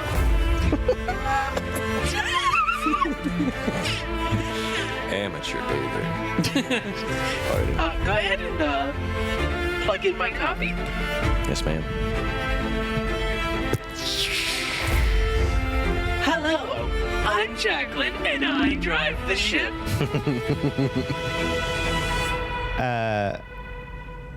It doesn't take very long before, like, an unknown entity is detected, sort of materializing out of the floor of this node that you've created, like mist swirling up around your fragment. You, Jackie, with your instantaneous your ability to relay information instantaneously with your fragments, it's like you're getting a visual from inside the room, and the feed cuts as your fragment is destroyed. Well, that's rude. Yeah, and then you lose those 3 points. You lose until you can have them repaired. And at the same time, Mark, you're watching readouts on, the screen of the machine you've concocted. You see the kind of terminal, feedback indicating, like, yes, a new user has connected to the node. The user is accessing it properly, so we can probably assume this is Milspec. You watch as your countermeasure is deployed, and you watch as the countermeasure fractures and begins splitting apart into different elements of code. Unplug it. Yeah, I was going to unplug it as soon as I... Make a speed task. Yeah, for Let's sure. see how quickly you can do that. Oh, boy. Okay. Big effort. I don't think... Is there any British people in this room? Get them to start cutting. Oh, my God. I can't do much here. I don't have any edge. How much is a player intrusion? Depends on what it is. I'm going to put 2 effort Usually 1 XP, but into this could be up to 3. for speed. Short, medium, and long-term benefits. Oh my god. Trying to think of the terminology thing too. It's written on the XP sheet for you as well, or on your character sheets. 16 on the die with 2 effort. Nice. So that would be 16 on the die, so that's like a 15, so level 5 plus 2 effort is level 7. Unfortunately, it is not fast enough to pin mil-spec. Josh, Yes. could I do a player intrusion for something that doesn't involve me? In your mic? Can I do a player intrusion that doesn't involve me? If it's a good player intrusion. I want to have the staff stationed at each plug, so Mark doesn't have to do every single plug, just one of the Ethernet plugs. I think that's too far for a player intrusion. You're changing what's actually happened to set the stage. Oh, okay. Think of something instead that would tweak the circumstances of what's in the room. For example, this is completely abstracted, but a good player intrusion might be like, as Mark is sitting down to hotwire the systems, he happens to recognize like, oh, this brand's Descendant is like my favorite brand of computer. I know their code intimately, and it might give him easing on a task, right? Okay. So it's not like it changes actions he's taken. It's like it's tweaked the setting around him. I see. So if you can think of something like that that could apply here, then that would be fine.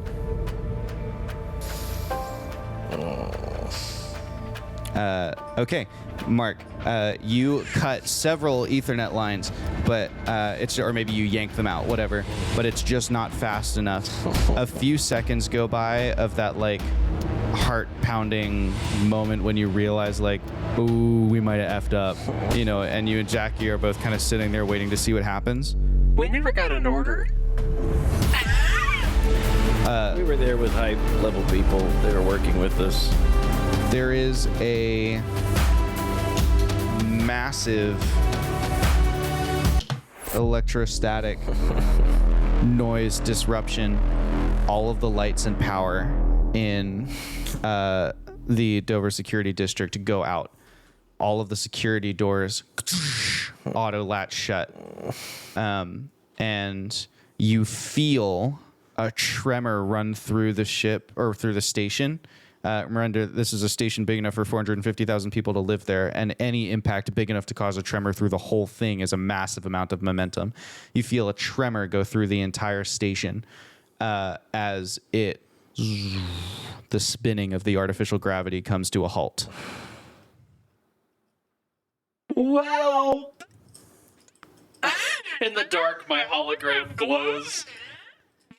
I think we might need to reassess the situation. All right, contingencies, and you start hearing some cracks as glow sticks are illuminated around the room. There are plenty of like British military officers here who have all kinds of contingencies in place. Each of them is pulling a respirator out of their pack, like one of those little like pocket canned air type things, waiting to see if the oxygen levels get low. They've got kind of like big flashlights, like mag lights in their hands, looking around. Once the glow sticks are all illuminated, they can go and get the flashlights and hand them out to everybody. The Torches. huge security doors. Yeah, that's right. Torches. The huge security doors, they have manual overrides, so the latches can be thrown and moved out. People begin checking on everybody. Is anybody hurt? Whatever. Lots of running once the mag torches come on. Lots of running around trying to, get people in place to implement contingencies. And Anderson pokes his head around the corner and goes, so I'm guessing it didn't go well then. It didn't go well. That's not good. What do we do now? I'm assuming this has just become a very pressing matter in terms of the timeline. Oh, well, I mean, we've disconnected the node, as he was still able to do potentially all of this in that brief moment, but I hope that means that he doesn't have full control over everything now, because it's technically not here anymore. There's a huge crack, like when stadium lights are turned on, and bzzz, all the lights on this floor power back on again. There's another huge crack of like another huge circuit override being thrown, and some of the machinery whirs to life. All of the moving parts begin doing their calibration, checking the extents of their range of motion routine. Yeah. Things begin spinning back up to operational levels. All of the computers have all been hard rebooted by whoever was sitting at them. And basically it does look like, for the most part, things here are starting to return to like an operational normal, with the exception of the ship is not moving anymore, like in terms of its artificial gravity. And even as you're starting to think about that, the lack of artificial gravity kind of hits you like a wave. And Mark and Astro both, I need you to make a might defense roll against the very sudden onset of lack of artificial gravity and the kind of nauseating sickness or debilitating illness that it could create for you. Nat. It's a nat 20. It's a nat 20? What? So mad. We could have used that. We could have had it all. So sad. Mark, you do get a major effect in addition to your successfully, not feeling sick. I think it's like the adrenaline is coursing so much that it's like the sickness doesn't even impact you. Like your body is so far beyond its normal functioning right now with the he's stress just of what's going on. I want.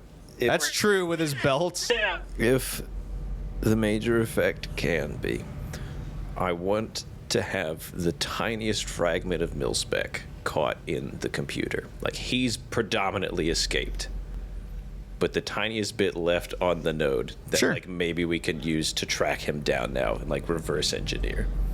Sure. Okay. I think maybe what happened is he is constantly splitting off fragments of himself. And so when he got into that node, he saw an entity that needed destroying and sent a fragment to do it, saw the trap coming down, and the rest of him fled.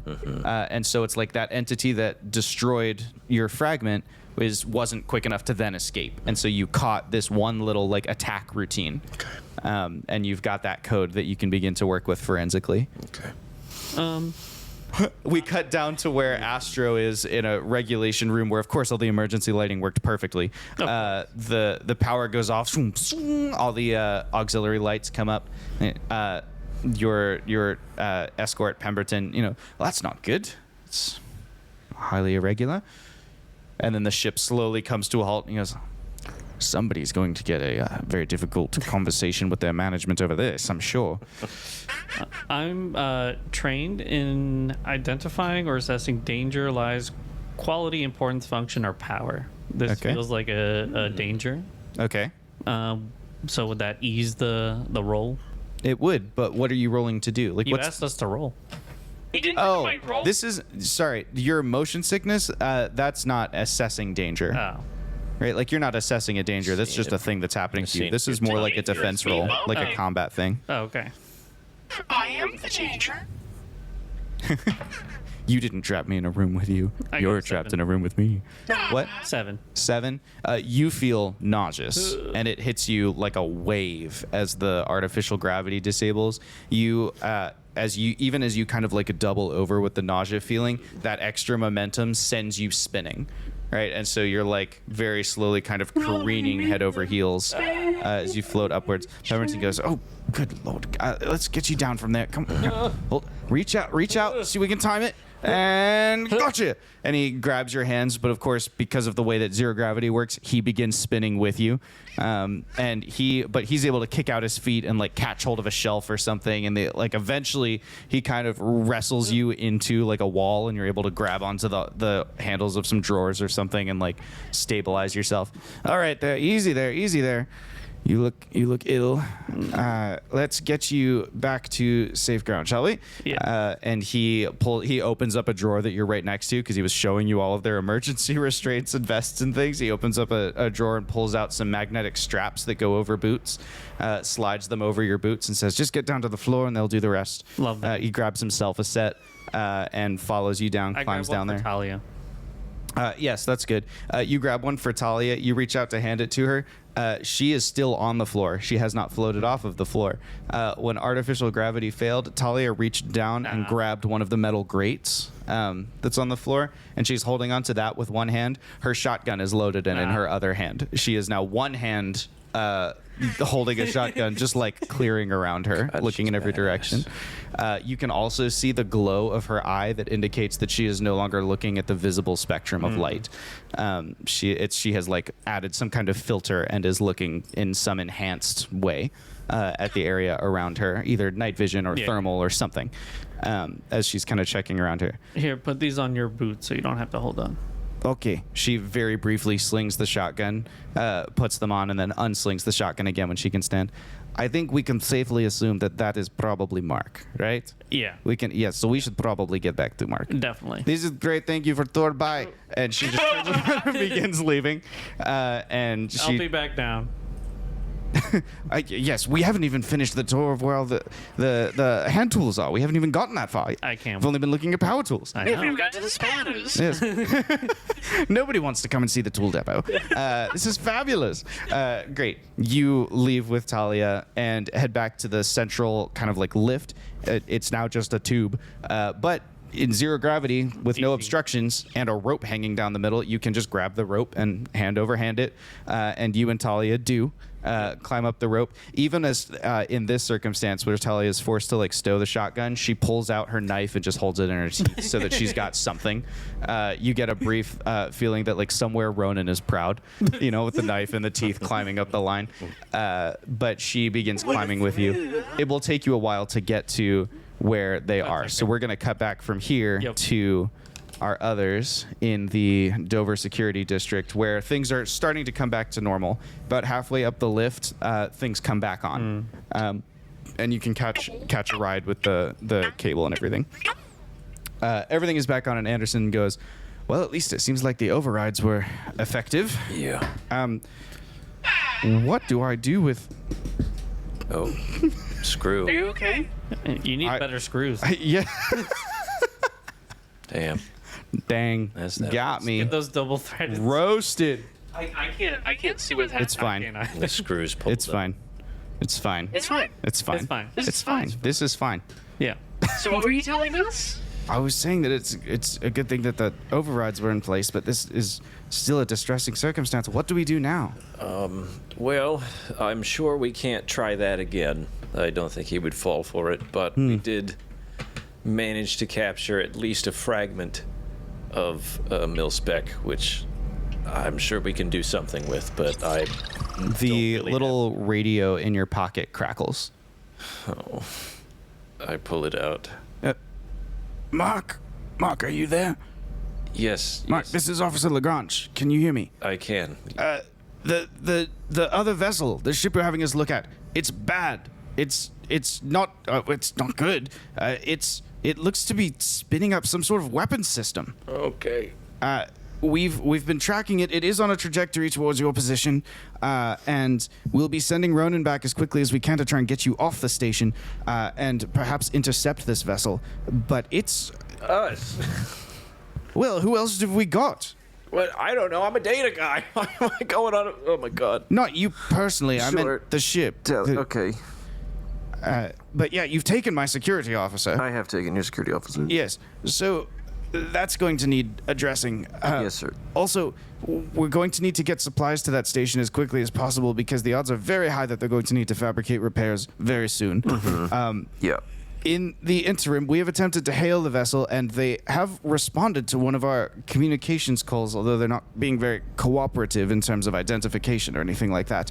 But we're trying to distract, stall, whatever. Perhaps they can be befriended. Maybe they're mistaken about what's happening here. We're not sure. But that ship is hurtling towards Station Gamma, and it would be a real waste for us to get the whole way out here and try and resupply the station just to watch it get destroyed. So we're going to need to find some kind of contingency plan to put into effect for that. What, Jackie? It's revenge. You, who do you think they are? I think they have no home anymore. Yeah. Okay. I don't think you really talked that down. Okay. All right. Thank you, Officer Lagrange. Is there anything we can do for you in the meantime, other than what you've already just said? You can try and talk some sense into that field marshal. Oh! Lagrange, hi. Hello, Jacqueline. Unfortunately, I think it can be kind of hard to convince him. We found out these people aren't a fan of genociding billions. I'm gonna threaten you with a GM intrusion. Ooh. You want it? Yeah. Oh my God. All right, give 1 XP away. Oh my God. Mark, you're in the scene. Watch me die. No, you're fine. You're fine. You can't die from a GM intrusion. They're not that bad. The camera whip pans back. Uh-oh.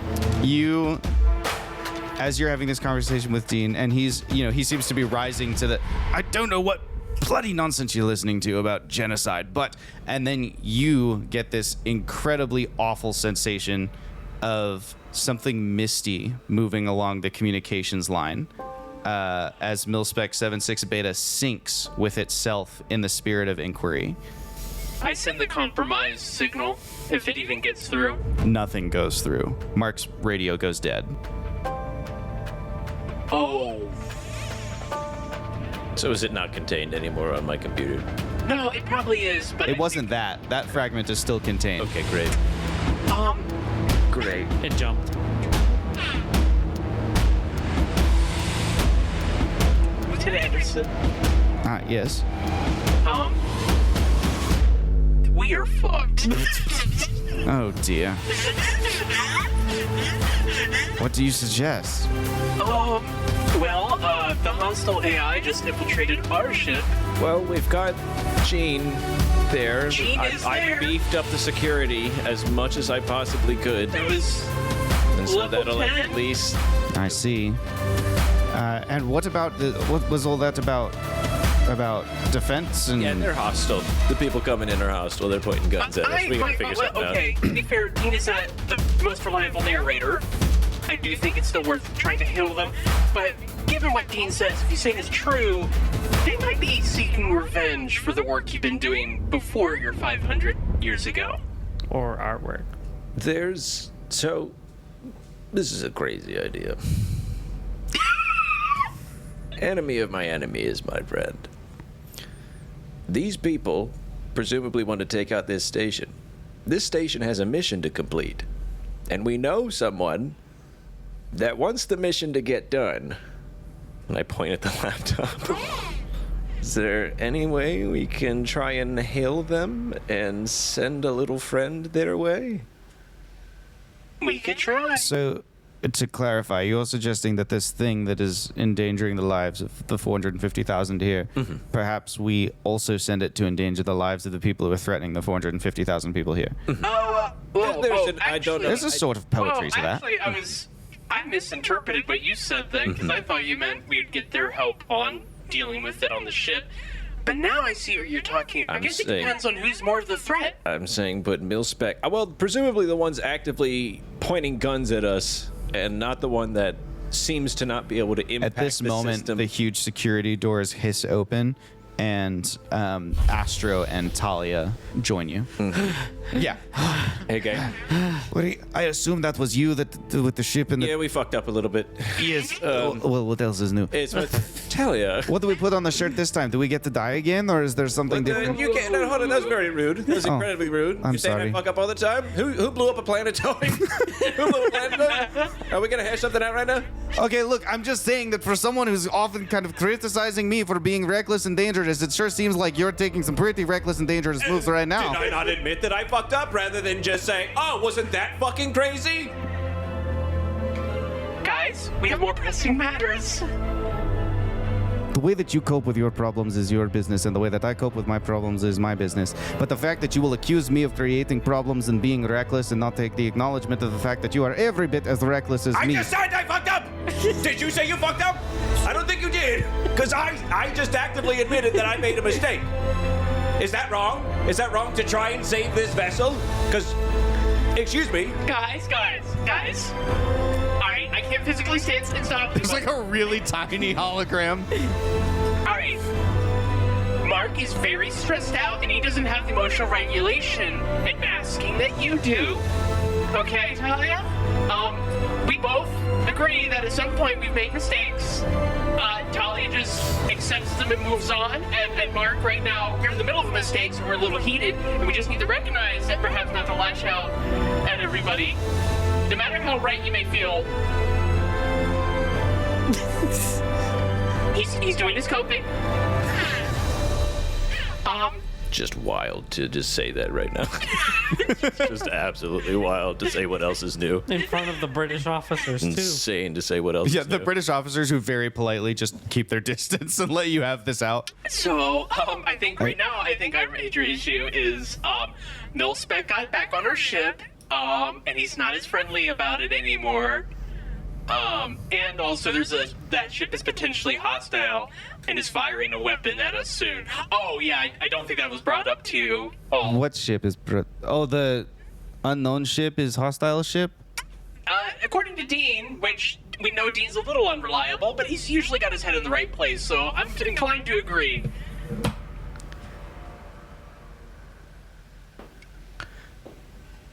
They might be out for revenge. The fact that I am able to move through a high-pressure situation by attempting to make joke and smooth over the problem does not mean that I do not acknowledge the problem. Right You now, never acknowledged it, though. That's the thing. You never acknowledged it. I was dead. Okay, so was I. Then I had surgery, and I was in recovery for a year. Uh-huh. And then I went to counseling with Victor Meridia. Sure. And where were you? Where was I? Yeah, where were you? What do you mean, where was I? You were wandering around with your 2-week recovery, going back about your business. You know who stayed to talk with me? Ronan. Where was Astro? Where was Jacqueline? Where were any of you? I was convenient. Now, if you'll excuse me, there are 2 problems right now happening, and only one of them is one I am equipped to deal with. I'm going to go and fight ship with shotgun. And Talia turns around to take me to security people. For the record, I was always available open channel. No, she got my ass there. You were busy being existentially challenged. So you were like, hey, it's me, but also I'm going to allude to really spooky stuff going on in my cortex. I'm going to... And of course, Ronan, not even on this ship, so that's great. If we make it out of this, Talia, I will make it up to you. Okay, we figure it out later. We have work to do. I've died with you once. I will die with you again. Can we shake on it and get through this problem, and then we will all go and see therapy? Group therapy. Good. That's how we shake in the future. She like turns to the British. You offered a left hand. We don't usually do the left hand. Da. In the future, we do left hand. All right. All right. Good. Well, Shut that fucking dog up. Somewhere like a canine. Ah, damn, that British dog. Even barks with an accent. United by a common enemy. Talia goes, take me to security people. And she like walks out escorted by a couple of the other lieutenants to try and figure out what she can do. She does crackle into like the earpieces that you all have. Like the closed comms is there. And she says, I'm still available on closed comms, but right now I don't think we've been boarded. So it seems like it's much safer for me to go to weapons department and try to assess the threat that's coming in towards us. Yes. Good luck with data things. Sorry, things got heated. I'll try to keep a better lid on it. No, you were right. I go. I'll go It's now. very fair. I'm very sorry. And I will. Yeah, me too. Okay. Let's not fully all die this time. We need one person alive to defibrillate, right? Yeah. Okay, good. And then she, clicks off the comms and goes back about her business. Fucking gagged me, dude. Her too. I mean, you got her good I too. really didn't think she'd have that great of a comeback. I really didn't go to visit her. I was pretty sad. I was pretty fucked up. Damn. Got him. Got us. Very, very quietly and politely, Anderson goes, so, what should we do next regarding all this? Does this station have defensive systems? I mean, we have some rudimentary defenses, but nothing. We didn't really expect to be attacked by anything. There wasn't much out here. well, we're gonna have to figure something out. We've got a few long-range missiles, but they're not very well targeted. I don't know if they'll hit that going that fast. Yeah, it's. We could certainly try. I don't even know. Would you say it just needs something to pilot it? Interesting. They're not designed for piloting, but I'm sure we could get some of the mechanics in there and tinker about with them. See if we could coax any additional power out of them. I could put an instance of myself on them, if needed. Can that even be done? Can you install instant, can we clone Is that the right terminology? Instance is better. Okay, I am losing a part of myself. interesting. It's not cloning. Sorry, I don't understand how all this works very well, so I'm trying to keep up. Oh, it's okay. It's like if you took part of your frontal lobe and put it somewhere, and then if it came back, you're fine. If it didn't, you're missing part of your frontal lobe. I see. Except I can still do my So- fully reasoning, and I'm not going to be compromised necessarily. Interesting. So, what you're suggesting is that we could possibly install you as like a targeting computer. Yes. I would need repairs afterwards, considering I would be losing a part of myself in what I would summarize as a kamikaze attack. Mark, your thoughts? Astro? Could you remotely pilot them? It would be unreliable, and considering they were fighting Mil-Spec pretty hard just to try to listen. If they're fighting for their lives, I wouldn't trust any kind of remote communications. I also think we should see if we can get an open line before shooting them. I agree. Is just God, I'm fucking reeling from that interaction. Is there any? Do we think we can send this instance of Mil-Spec over there? We can try and have a communication. We can hail them, and if they seem completely unreasonable, we unleash our little dog on them. There's no guarantee that their systems won't be able to stand up to it. So this is all incredibly new to me. So of course, if this is not a practical or correct response, you can stop me if I'm wrong. Sure. But is it possible if we can simply find a means that could communicate to their ship, and if we put that onto a missile, so that it didn't need to impact the ship, it just needed to get close? Could you possibly make some kind of jump in that way? I mean, I think it could, but I would like to remind you, what if I just pointed a gun at you and said, I just need you to hold real still, and I'll be able to talk to you after I pull the trigger? Oh, I thought we had already given up on diplomacy. Are we suggesting there's still a diplomatic option available? Well, if they're here for revenge, we might be able to figure out what happened. I mean, you all stopped your research for ethical reasons, and maybe they'll understand to not want to commit genocide. Two wrongs don't make a right and all that. I see. What? Could we just I'd find your best psychoanalysts that you have aboard. I'm sure you have plenty. the hostage negotiators? I suppose I'll pass that up the chain and see what we can do. Would it be possible to, like, would an EMP work on their ship? I don't know. We don't know what their capabilities are, or They the could have defenses. shielding. We don't. Yeah. We don't know anything. We don't. And any action we do without confirming their intentions will be seen as hostile. Yeah. I agree we should attempt. And in which case, I think diplomacy will fail. Yes. We definitely need to try We diplomacy. have, like, maybe a short time frame. Yeah, probably less than 3 hours before the ship is like within weapons range of the Let's station. get the missiles prepared. All right. Yeah, let's get some people. Let's pass that up the chain and get some people on that Continue trying to open communication. with the spirit of inquiry. No, with this ship running at us. Oh, sorry. I thought you said I. You said they should continue. Yeah. Okay. Yes, of course. We'll certainly continue that. Maybe the inquiry has better communications arrays. Better equipped to do that. They did say that they were able to sort of raise them, like they got a response back. It just wasn't very cooperative. They might have their own problem right now. Yeah.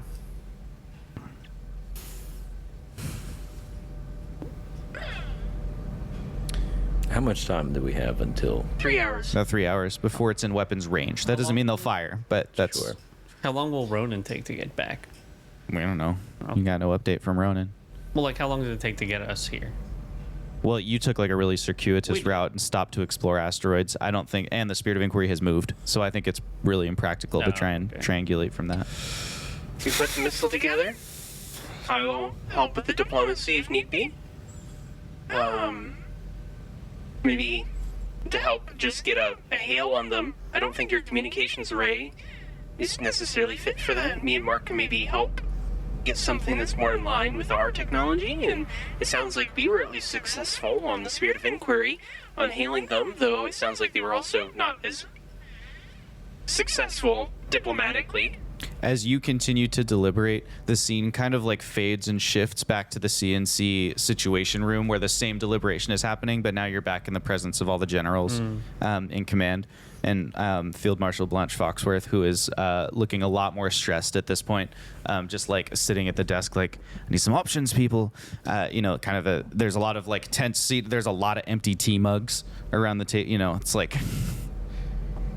So right now, the options that we've put forward, our particular team is the missiles that I could pilot.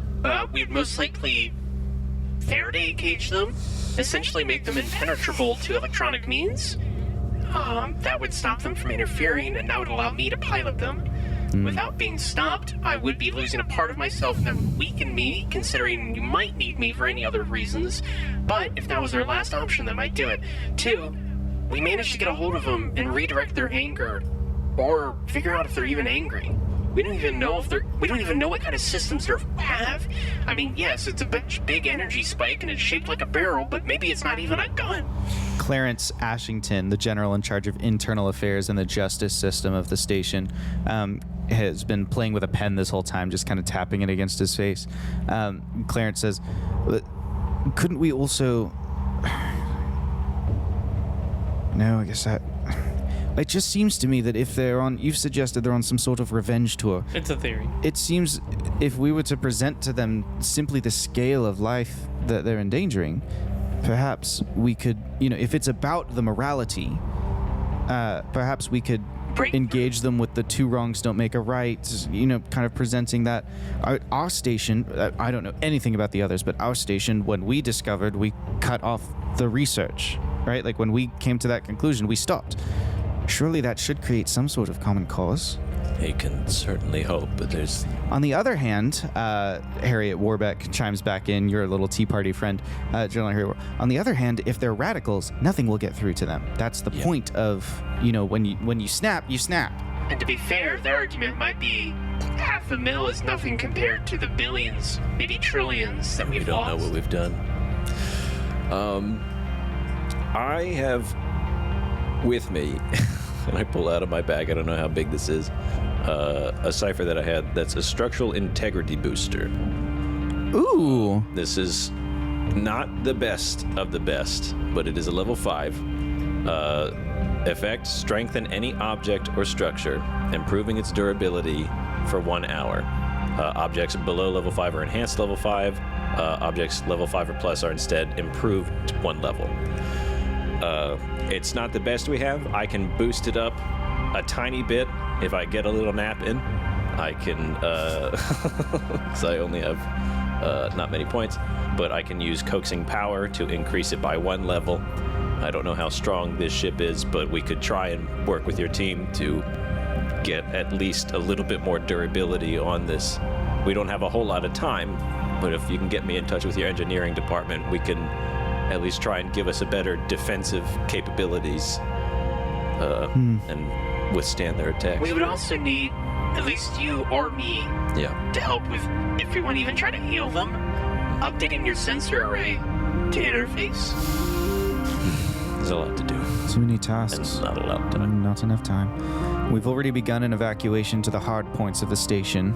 Of course, we're calling it a drill. We don't need people panicked about being shot at. All right. If we split it up this way, we can kind of try to prepare for all contingencies so far, right? Mark can help with beefing up your ship. I could help with your sensor array and put a team of engineers on getting those missiles prepared. They just need a simple data connection.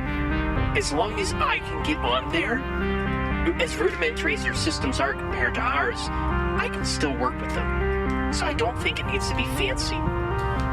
Well, the only problem with that is that all of our not all of them, but most of our engineers have been evacuated to hardpoints to make the drills seem real. We would need somebody who understands not just the ability to install these pieces, but also where to even find the tools and the components. I'm your guy. To try and... Hey, just take a tour. You just toured the tool depot, of course. That's perfect.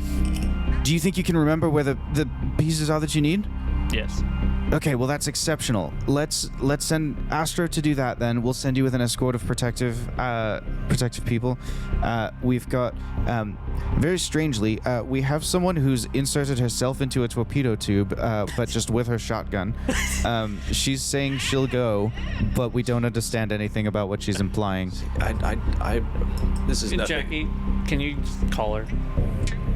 Talia! I'm so ready right now. I'm in the best place. You're never going to. I have figured out foolproof plan to protect the ship. We just need. You might need to help them with targeting, but if we launch me at the incoming vessel, I'm confident that like you'll nail the trajectory, and then I can get to the. I will board the vessel from outside. Mark internally is just like, she had some great points, but we have very different levels of reckless. This is. I will like to remind you that if they have a weapon capable of damaging this ship, they probably have countermeasures for very rudimentary torpedoes that this ship has. Are you calling me rudimentary? No, but You have point, but are you calling me rudimentary? Fine, I'll not come back in the rudimentary. ship. Talia, the torpedo is. Talia, this is. I don't think you should do this idea, but I do have an inertial dampener. Level 8 that grants immunity to impacts, falls, and sudden accelerations up to level 8 for 10 minutes. And so, just letting you know, we have some stuff. It's an insane idea, but one I'm here thing to that I support really you. appreciate about you is that when people have crazy ideas that involve launching themselves out of ship at high speed, you usually have way to help facilitate that I plan. want to yes and you in this moment. I love that. Yeah. You know what? No. Da. I'll add to that. Oh no. What? Ooh. If it becomes a shooting war, and diplomacy has failed, and our missile has failed, there's gonna be a lot of debris and chaff around, which is plenty of cover for a torpedo launched precisely, and you just gotta get onto board. Ideally, we'll launch you, and then cut your propulsion, and we'll just have you ram into them. You use the cipher, and now you're on board. This is perfect plan. I just really think This is a fancy. higher tech This ship is- than we even know of has the capacity to dodge a woman out of a tube. Call me fucking crazy. You're crazy. I'm here to. Thank you, Talia. You're welcome. I'm here to help Carry if on. it comes to it. We'll certainly do it if it comes to it. But Yeah, it's Plan Z. It's Plan Z. it's Plan Z. but- Contingency Zeta. Yeah. Excellent. Exactly. That sounds cooler if we say Zeta. There we go. That's The not British people looking at us again. Good God. Sure, you know what? Come We'll call it blimey. Plan Zeta. We'll call it Plan Zeta. Yeah. Excellent. Grabbing another tool out of the toolbox, so to speak, I might have a way to contact the Spirit of Inquiry for a short call. I mean, just might be worth it just to see how they're holding up. But what would you like? So I have the quantum enhanced long range communicator. Whoa. Pretty sick. Yes, You just been holding on that? Is that a cipher or an artifact? a cipher. That's so cool. Is that left over from one of the sentries? Yeah, That's sweet. Wow. allows for a 3-minute conversation with any location or person to whom you hold a tangible link. Tangible links. You need to hold a possession, piece of hair. This is it's going to quantum entangle Yes. you with that thing for 3 minutes. Yeah. Your voice with that presence. Yes. So what have you got? I've got the award pin that Chat Gamma has given. That's quick thinking. That's really That's cool. fun. I love that. Really fun. But, like, what do you need to say there? Or what? Well, I mean, we need to convey. I've also. It's probably best to talk to the captain, but I do have Gene. True. Don't know if we want to talk directly to our defense system, but Tell them they're potentially infiltrated by Milsec, and to have Piran AI on Patrol. alert. Yeah, that's fun. Explain the situation to them and our The door to the room opens and Talia comes back in looking a little bit let down that she hasn't been launched out of a torpedo tube yet, but also like understanding that, at least it's on the plan list. It's it's in the alphabet soup. Explain our situation as briefly as you can. Try to keep it down to under a minute.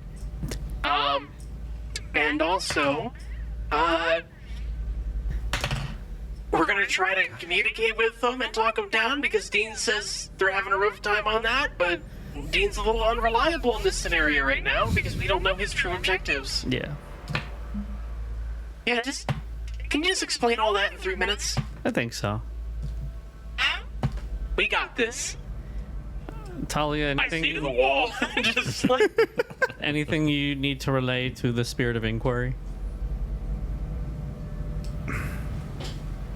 Sorry. She thinks it through for a second. No, I don't think so. Other than, like, tell them to, if he's not on his way back here, send Ronan back here. Like, we will need the wheels he is. to leave if we need them. Yeah. No offense, lovely British people, but I want the option. Mark, anything from you? I think I'm good. And then I speak to the British are you gonna hold him to it? officers. Yes? Is there anything you would like to relay briefly to our ship? I have a way to contact them. Tell them that we intend to attempt more diplomacy before we take any other severe actions. Will do. We've got to try and raise them somehow. Hopefully having you tinker with our communications array will give us some options. Okay. Okay. Anything else from anyone in the room before I initiate this call? The situation room is very, very quiet. Can I get a large fountain drink with that? What flavor? God damn it. Cherry. You got it. Thank you. I will activate the quantum long range computer or communicator. Great. So it's like a teeny little device, and you snap it onto your pin, and it's not like a radio. Like, there's no call audio it's not a speakerphone. It's like you can now hold the pin up to, like, towards you to speak, but you feel the messaging. It's more like the message spell in D&D. Like, you're literally hearing it in your head. It's like a form of telepathy. Yeah. And you get a very confused, like, whoa, this is weird. Feels like... Yes, we have 3 minutes to talk safely without any interruption or fear of interference. So I'm going to talk, and then we can discuss. Milspec has infiltrated the Spirit of Inquiry, and we want Piranha AI to be on point with protection and patrol, and to beef up if it's possible to beef up security more. The ship is coming, and we want to really attempt diplomacy with it before taking any drastic measures, but we have some countermeasures on this ship that we are working on. What else? Could you just tell them about how, like, our plans at all, or? What do you think so far? It's a lot of information. It is. What do you need us to do? I know you want Piran.ai patrolling our ship's data sphere, but, like, what else? Continue to try to hail the ship and be diplomatic with them to calm them down from their potential. They might be doing revenge. Sorry, you have to relay this.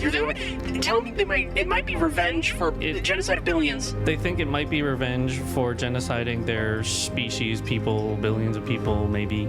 Genocide? Yeah. Oh, you think they come from, like, one of the cosmetalline things, whatever? Yes. Yeah. Yes. Very strange. Very. That could be why they're mad. A theory on why they're mad. I see. And why their technology is better than ours. I see. They survived genocide. That makes sense. But we'd like to talk them down if possible. Like, that is our priority. Okay. Excellent. What about, like, for the Spirit of Inquiry? Like, where should I put it? Somewhere defensive? Should I be, like, do we believe they're a threat to us as well? Potentially. Depends what information they get their hands on, if any, but they might be. Do you have any? Ask him if he has any ship weapons. Do you have any ship weapons on the? We have a few weapons for clearing debris and such. We've got we've got 4 torpedo bays. We've got 2 directed energy weapons. Just be ready lasers to defend, but don't fire anything. Okay. Tell him to try to get in position. Get into a defensive position. No, a position where you can see what's happening. Where you can see what's happening. A defensive position and a position with a view of the field? That doesn't make a lot of sense. A position where a view of the field. Okay, what am I looking for? Really advanced ship. The advanced ship. I see. Okay, so you want us to keep an eye on the ship so that if it does turn towards us, we can defend, but you don't want us to defend naturally. Like you want us to only observe? No. The link fizzles. You don't respond. You're just like, man, that's going to 0. The connection fizzles out. Yes. Damn. If only I had answered. I'm sorry, I'm teasing you again. We'll be all right. We confused them a little bit at the end, but We got think we're nothing good. there. As long as they're safe and not being absolutely destroyed. They got mil-spec to we worry look out about. the window. The Spirit of Inquiry is just like going kamikaze style towards the other ship. Kobayashi Maru. God. Well, All right. I suppose let's get started. Crack on, gents. can Who should we follow first? Pup. I do have to really use the bathroom. Okay, you go use the bathroom. Let's start with Astra. Long session. Astro. Yeah, I was gonna run till 9, but now you guys. I guess we could do the contingencies tomorrow. I was just trying to get back to where Ronan would arrive, if Yeah. possible. Sure. Do you guys want to cut it? This is another good break point. I don't think it's too bad, but if we want to do a quick potty, I mean, the most is just like getting prepared. We would all be split up, including Ronan. Ronan would probably be trying to race back. We're all trying to deal with our own things separately. Could make sense. Thematically. Sure. Okay, let's do that. Then we'll call the session here. Yeah. Holy moly. In that case, from all of us here at the Winged Badger Tavern, after session 3 of our finale weekend, ramping up into sessions 4, 5, and 6 tomorrow. GG's. And Trevor. GN. That's right. We out. Bye. Oh my God. I shouldn't have told him the United Kingdom was dead.